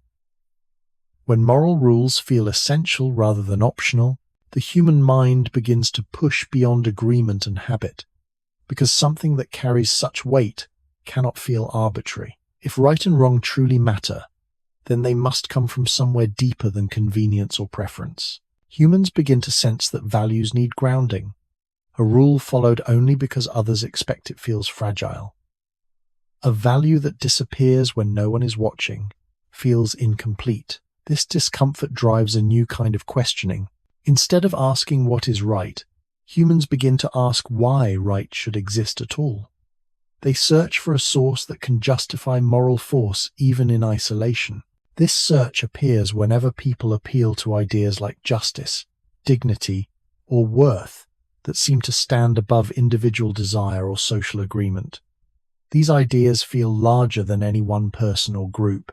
They suggest that some actions are wrong even if everyone approves of them, and some actions are right even if they bring no reward. Once this belief takes hold, morality stops feeling like a tool and starts feeling like a truth. Humans begin to treat values as discoveries rather than inventions. They speak of moral order as something to be found, preserved, or violated, not merely chosen. This shift has powerful effects. It allows people to judge not only behavior, but systems, traditions, and histories. Entire ways of life can be labeled unjust. This judgment only makes sense if values are believed to exist independently of current practice. And once values are seen this way, the question of origin becomes unavoidable. If right and wrong are real in some deep sense, then where did they come from? Are they built into reality? Did they emerge from human nature? Did they begin at a particular moment? Humans return to these questions again and again because moral experience demands an answer. Living with values feels different from living with preferences. Values claim authority. They ask to be obeyed even when costly. To live under such authority without understanding its source creates tension. So the mind looks backward, searching for a beginning that can support the weight of moral judgment. This search does not always produce agreement, but it produces commitment. People are willing to argue, defend, and even sacrifice for their moral origins, because those origins anchor meaning.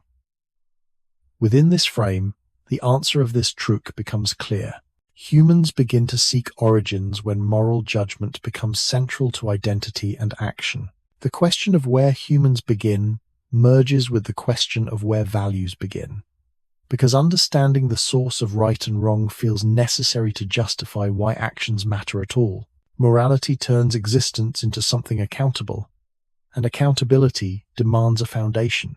The search for that foundation pulls the human mind back toward beginnings, not as a historical curiosity, but as a requirement for living with conviction in a world where choices carry moral weight. At a certain stage, humans stop experiencing the world only as a collection of physical things and begin to experience it as a field of signs. Objects no longer stand alone. They point beyond themselves. A sound can mean danger. A mark can mean ownership. A gesture can mean trust or threat. This shift does not require complex thought. It begins with association. When the same object appears alongside the same outcome often enough, the mind links them. Over time, the object no longer needs the outcome to be present. Its presence alone is enough to trigger meaning. It becomes what it represents. Humans begin to live inside this layer of representation without noticing it.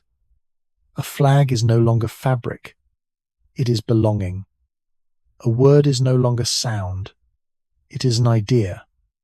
A face is no longer a face. It is intention, memory, relationship. Once this layer forms, perception changes. Humans no longer react only to what is physically happening. They react to what things stand for. A quiet room can feel tense. A simple object can carry emotional weight. The world becomes dense with invisible meaning. This density allows humans to coordinate, remember, and plan in ways that direct experience alone cannot support. Symbols compress complexity. They allow large ideas to be carried in small forms. A story can be held in a name. A rule can be held in a symbol. A shared past can be held in an image. This compression changes how time is experienced. Meaning can be carried forward without reliving the original event. A symbol preserves experience. It allows memory to survive without constant recall. But this power comes with a consequence.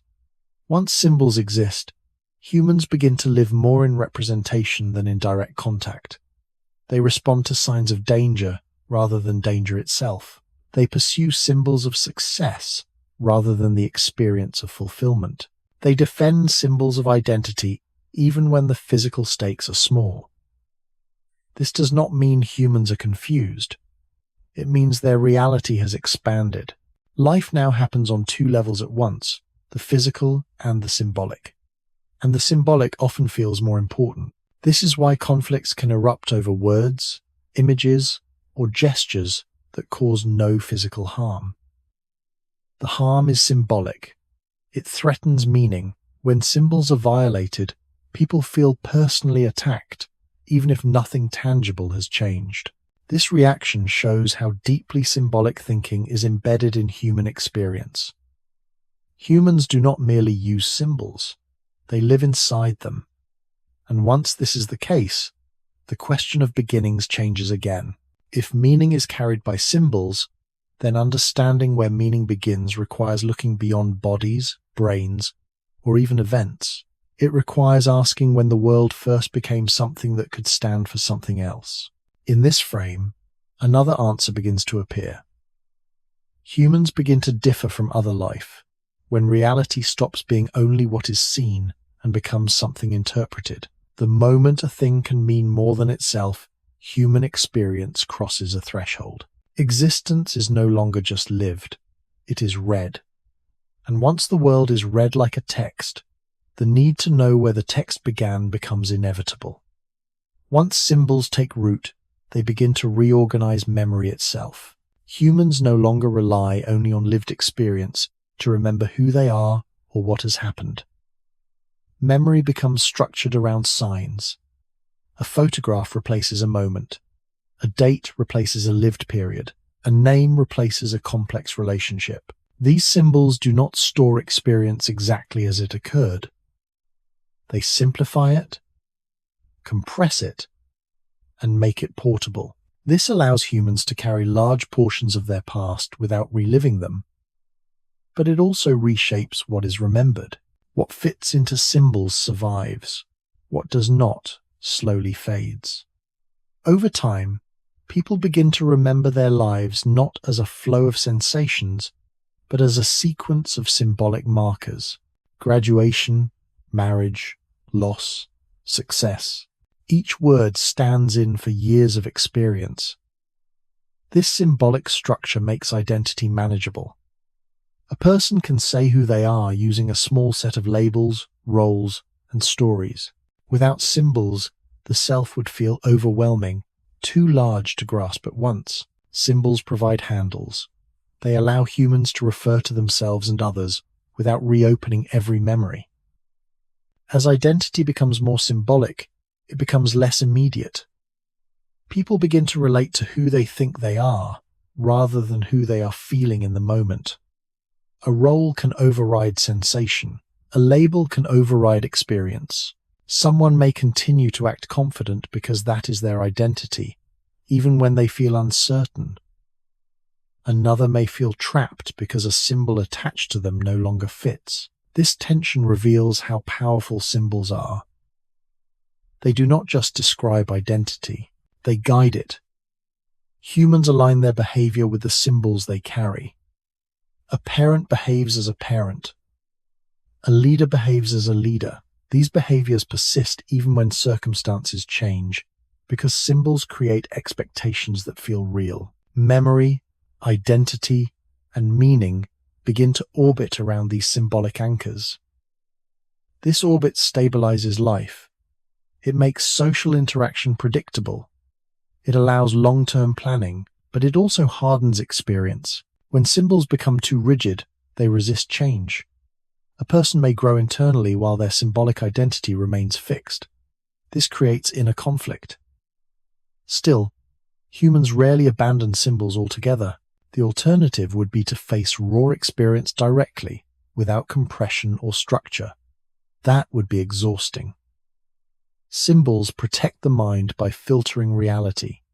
They reduce complexity to something livable. This is why humans become attached to them, even when they cause tension. And as symbols accumulate across generations, they form shared frameworks. Cultures are built from symbols layered on symbols. Flags, myths, laws, names, rituals, each one carries meaning that far exceeds its physical form. These shared symbols allow individuals to step into identities that existed before they were born. A person can inherit a story, a role, a meaning. This inheritance feels grounding. It connects the present self to a larger timeline. And with this connection, the question of beginnings deepens again. If identity and meaning are carried through symbols, then understanding where those symbols originated feels crucial.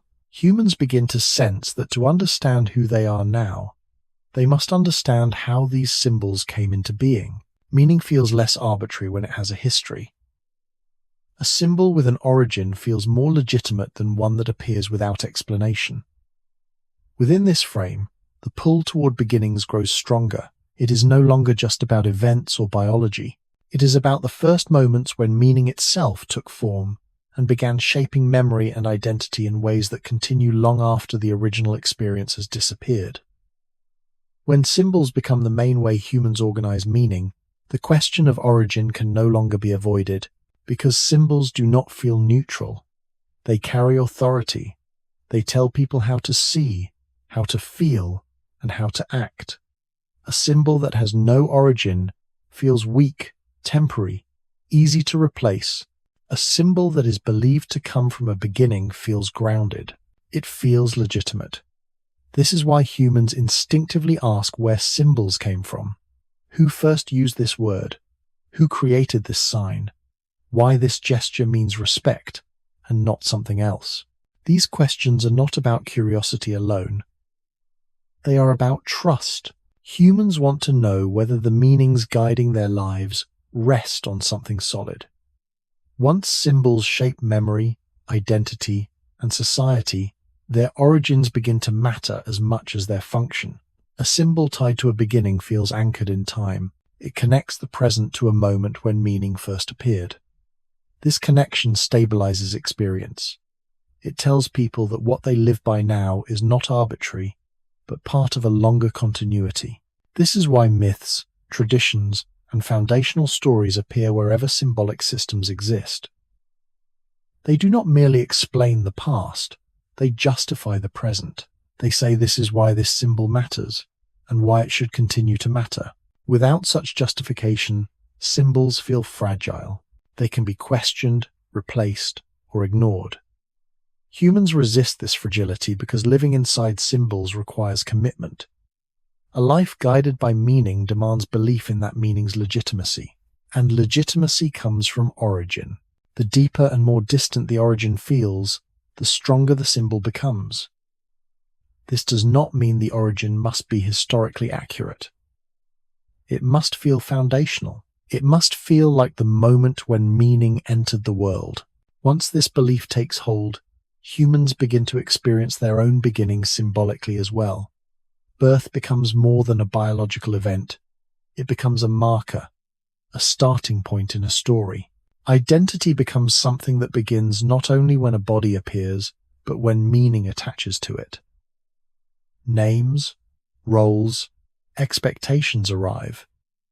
The self becomes readable. This is why humans rarely experience themselves as raw existence. They experience themselves as characters inside symbolic narratives that began before they were aware of them. Within this frame, the answer of this truck becomes clear. Humans begin to search for beginnings when they live inside symbols, because symbols demand origins to sustain their authority. The question of where humans begin merges with the question of where meaning begins. Because once life is interpreted rather than merely lived, existence feels incomplete without a point where interpretation itself started. Beginnings become the place where meaning is believed to have entered the world, and believing in that place allows humans to continue reading their lives as stories rather than facing experience without structure or sense. At a certain point, humans stop experiencing life as a series of disconnected moments and begin to experience it as a story. Events are no longer just things that happen and then disappear. They are linked together, ordered, and given roles. Something else becomes a turning point. Another becomes a mistake, a lesson, or a success. This linking does not happen automatically. It is created by the mind. Humans look back at what they have lived and arrange it into a narrative that explains who they are now. This narrative does not need to be perfectly accurate. It only needs to feel coherent. A person can forget many details and still feel certain about their story. I am someone who struggled. I am someone who overcame. I am someone who failed and learned. These statements do not describe every moment of life, but they give shape to it. Without this shape, experience would feel scattered and hard to hold. The story acts as a container. It gathers memory, meaning, and value into something the mind can carry. This is how the sense of self begins to stabilize. A human does not only exist, a human exists as a character inside a story they tell themselves. This character has traits, motives, and a past that explains present behavior. Even decisions made in the moment are influenced by this story. A person may act bravely because that fits who they believe they are. Another may hesitate because their story says they are cautious or unlucky. In this way, the narrative does not follow life. Life follows the narrative. The story becomes a guide. It tells the person what actions make sense and which ones feel out of place. This guidance reduces uncertainty. Instead of facing each moment as entirely new, humans interpret it through what it means for their story. This interpretation brings comfort. It allows people to endure hardship by placing it inside a larger arc. Suffering feels different when it is seen as part of a journey rather than a random blow. Even pain can feel meaningful if it fits the story of becoming someone better or stronger. This does not mean the story is always healthy. Some narratives trap people. A story of failure can limit possibility. A story of superiority can distort empathy. Still, humans rarely abandon narrative altogether. The alternative would be to face life without continuity, without explanation of how yesterday connects to today. That would feel disorienting. Stories create identity by connecting time. They allow a person to say, "This is who I have been, this is who I am, and this is who I might become." Without this connection, the self would feel fragmented, reset at every moment. Within this frame, another answer begins to form. From this angle, humans begin to experience themselves not when they first act or think, but when they first tell a story that links their actions and thoughts together.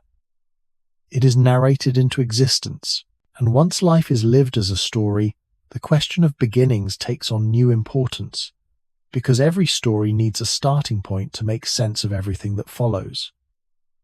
Once a story about the self takes shape, it does not remain static. Humans repeat it, reinforce it, and protect it over time.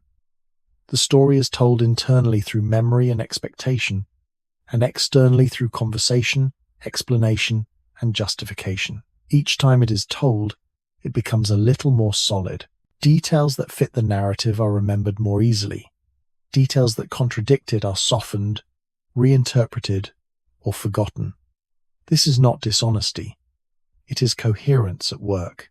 The mind prefers a stable story to a perfectly accurate one, because stability allows identity to persist. When humans talk about their past, they rarely list events in neutral order. They select, they emphasize, they frame. A difficult childhood becomes the reason for strength. A single success becomes proof of talent. A failure becomes a defining flaw. These interpretations are repeated until they feel like facts. Over time, the story becomes a filter. New experiences are evaluated based on whether they confirm or threaten the existing narrative. If something fits, it is welcomed. If it does not, it feels uncomfortable or confusing. This is why change can be so difficult. Changing behavior is often easier than changing the story that explains the behavior. A person may act differently for a while, but if the narrative remains the same, the old identity pulls them back. The story demands consistency. Humans feel pressure to behave in ways that match who they believe they are. Acting outside the story can feel inauthentic, even if it leads to better outcomes. This pressure explains why people sometimes sabotage opportunities that contradict their self-narrative. A person who sees themselves as unlucky may distrust success. A person who sees themselves as strong may avoid asking for help. These choices do not come from logic alone. They come from loyalty to the story. The narrative offers certainty. It answers the question of, who am I, without requiring constant re-evaluation. That certainty feels safe. It reduces anxiety. It allows the mind to predict itself. But this safety has limits. When life changes faster than the story can adapt, tension appears. A role ends. A relationship breaks. In these moments, people often feel lost, not because they lack ability, but because the story that guided them no longer works. This loss of narrative feels like a loss of self. Humans describe it as not knowing who they are anymore. This reaction shows how deeply identity depends on story. The self is not just awareness or memory, it is continuity created by repeated narration. Without that narration, experience feels fragmented. Even positive change can be destabilizing if it cannot be integrated into the existing story. This is why humans instinctively try to rewrite rather than abandon their narratives. They look for ways to explain change as part of the same story rather than the end of it. Growth becomes evolution. Loss becomes transformation. These reinterpretations allow identity to survive disruption. Within this frame, another answer begins to surface. From this angle, humans begin to exist as stable selves, not when they first have experiences, but when they learn to keep telling the same story about those experiences over time. The repetition of narrative is what gives the self endurance. And as long as the story holds, identity feels continuous, even as life itself keeps changing underneath it. When a self is held together by story, that story begins to feel incomplete without a clear starting point. Humans are uncomfortable with narratives that simply appear in the middle. A story that has no beginning feels unstable, as if it could dissolve at any moment. This discomfort drives the mind backward. People begin to search for the moment when their story truly began, not just biologically, but narratively. Childhood memories are reinterpreted. Early experiences are highlighted or reshaped to serve as origins. A single event becomes the reason everything else followed. This process does not happen because the beginning was objectively decisive. It happens because the present self needs a foundation. A story with a beginning feels justified. It explains why the character is the way they are now. Without that explanation, identity feels arbitrary. Humans want to believe that who they are makes sense, that it follows from something earlier rather than emerging randomly. This is why people often say things like, "This is where it all started." The phrase is rarely literal. It is symbolic. It marks the point where meaning is projected backward to support the present narrative. Once this happens, the beginning gains power. It becomes a reference point. Choices are evaluated in relation to it. Changes are measured against it. Even attempts to reinvent the self often rely on redefining the beginning rather than abandoning it. A person may say they are starting over, but even that implies a new narrative origin. The need for a beginning reveals something essential about the human mind. Identity is not only about continuity, it is about justification. Humans do not just want to exist. They want their existence to feel coherent. A beginning provides that coherence by turning life into a story that unfolds logically rather than a sequence of unrelated events. This logic does not need to be true in a factual sense. It needs to be livable. The story must hold. When it holds, the self feels real. When it breaks, the self feels lost.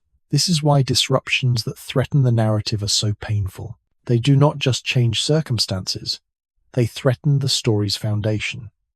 Within this frame, the answer of this truth becomes clear.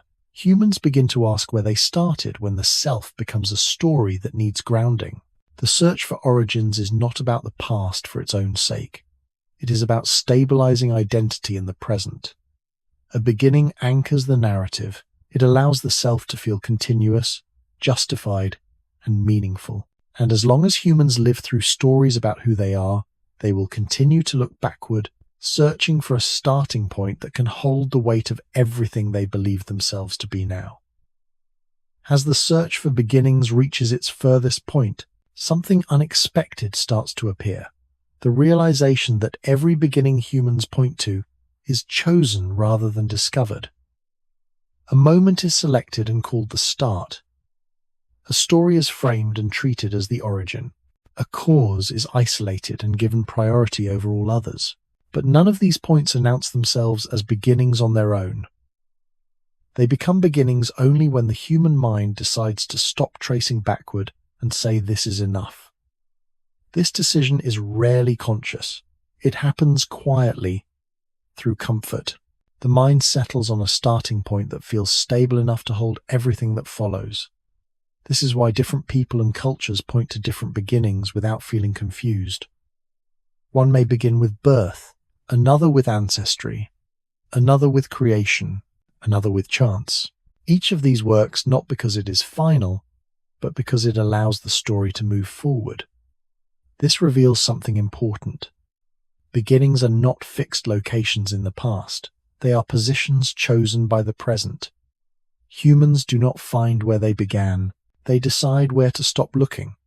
This decision brings relief. Endless searching is exhausting. At some point, the mind needs rest.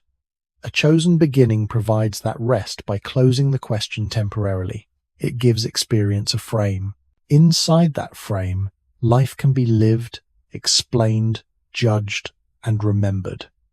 Without such a frame, everything would feel open, unresolved, and heavy. This is why the idea of a single, true beginning is so compelling. It promises an end to uncertainty. It suggests that once the correct starting point is found, everything else will make sense. But this promise never fully delivers. Each beginning explains some things and leaves others untouched. The mind senses this, even as it clings to the beginning it has chosen. Humans move between beginnings, adopting new ones when old ones no longer support the weight of experience.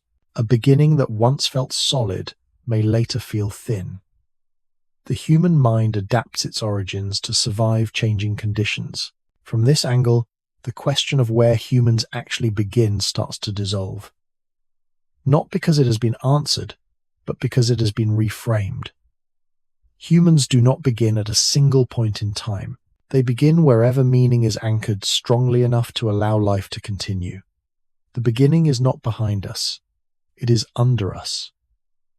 It is the foundation we stand on at any given moment, and because that foundation can shift, the beginning can move as well. This does not make human existence unstable. It makes it dynamic. Life continues not because the beginning is fixed, but because it can be re-chosen. Within this frame, another understanding quietly forms. Humans begin not when something first happened, but when the mind decides that what happened is enough to support a story. And that decision is repeated again and again, each time life demands a new place to stand. Once the idea of a fixed beginning loosens, another realization follows that humans do not actually live inside answers. Answers feel solid, but they are short-lived. They close something, and once closed, they stop working. Life keeps moving, experience keeps changing, and the answer that once felt sufficient slowly becomes outdated. What remains constant is not the answer, but the question. Humans carry questions with them for years, sometimes for an entire lifetime. These questions change shape, soften, or sharpen, but they rarely disappear. Where did I come from? Why am I here? What does this mean? These questions do not demand immediate resolution. They create a space in which life can unfold. When a person lives inside a question, they remain attentive, they observe, they reflect, they adjust. A question keeps the mind open in a way an answer never can. This openness is not always comfortable, but it is alive. It allows new meaning to enter. This is why moments when all questions seem answered often feel strangely empty. Certainty removes tension, but it also removes movement. Humans need a certain level of uncertainty to keep existing forward. Too much closure creates stagnation. Too much openness creates anxiety. Life happens in the balance between these two. A question that has no final answer becomes a quiet companion. It does not need to be solved. It only needs to be carried. In this sense, the search for beginnings is not a hunt for a fact. It is a way of staying oriented while moving through uncertainty. The question, where do humans actually begin, keeps attention anchored without demanding resolution. It allows the mind to circle experience without fixing it in place. This is why humans return to the same questions across centuries, cultures, and lives. Not because they fail to answer them, but because the questions themselves serve a function. They keep meaning flexible. They prevent experience from hardening into dogma. When a question remains open, it can absorb new understanding without breaking. This flexibility is essential for survival in a changing world. Humans who live entirely inside rigid answers struggle when reality shifts. Humans who live inside questions can adapt. They may feel uncertain, but they remain responsive. From this angle, the absence of a final beginning is not a flaw. It is a feature.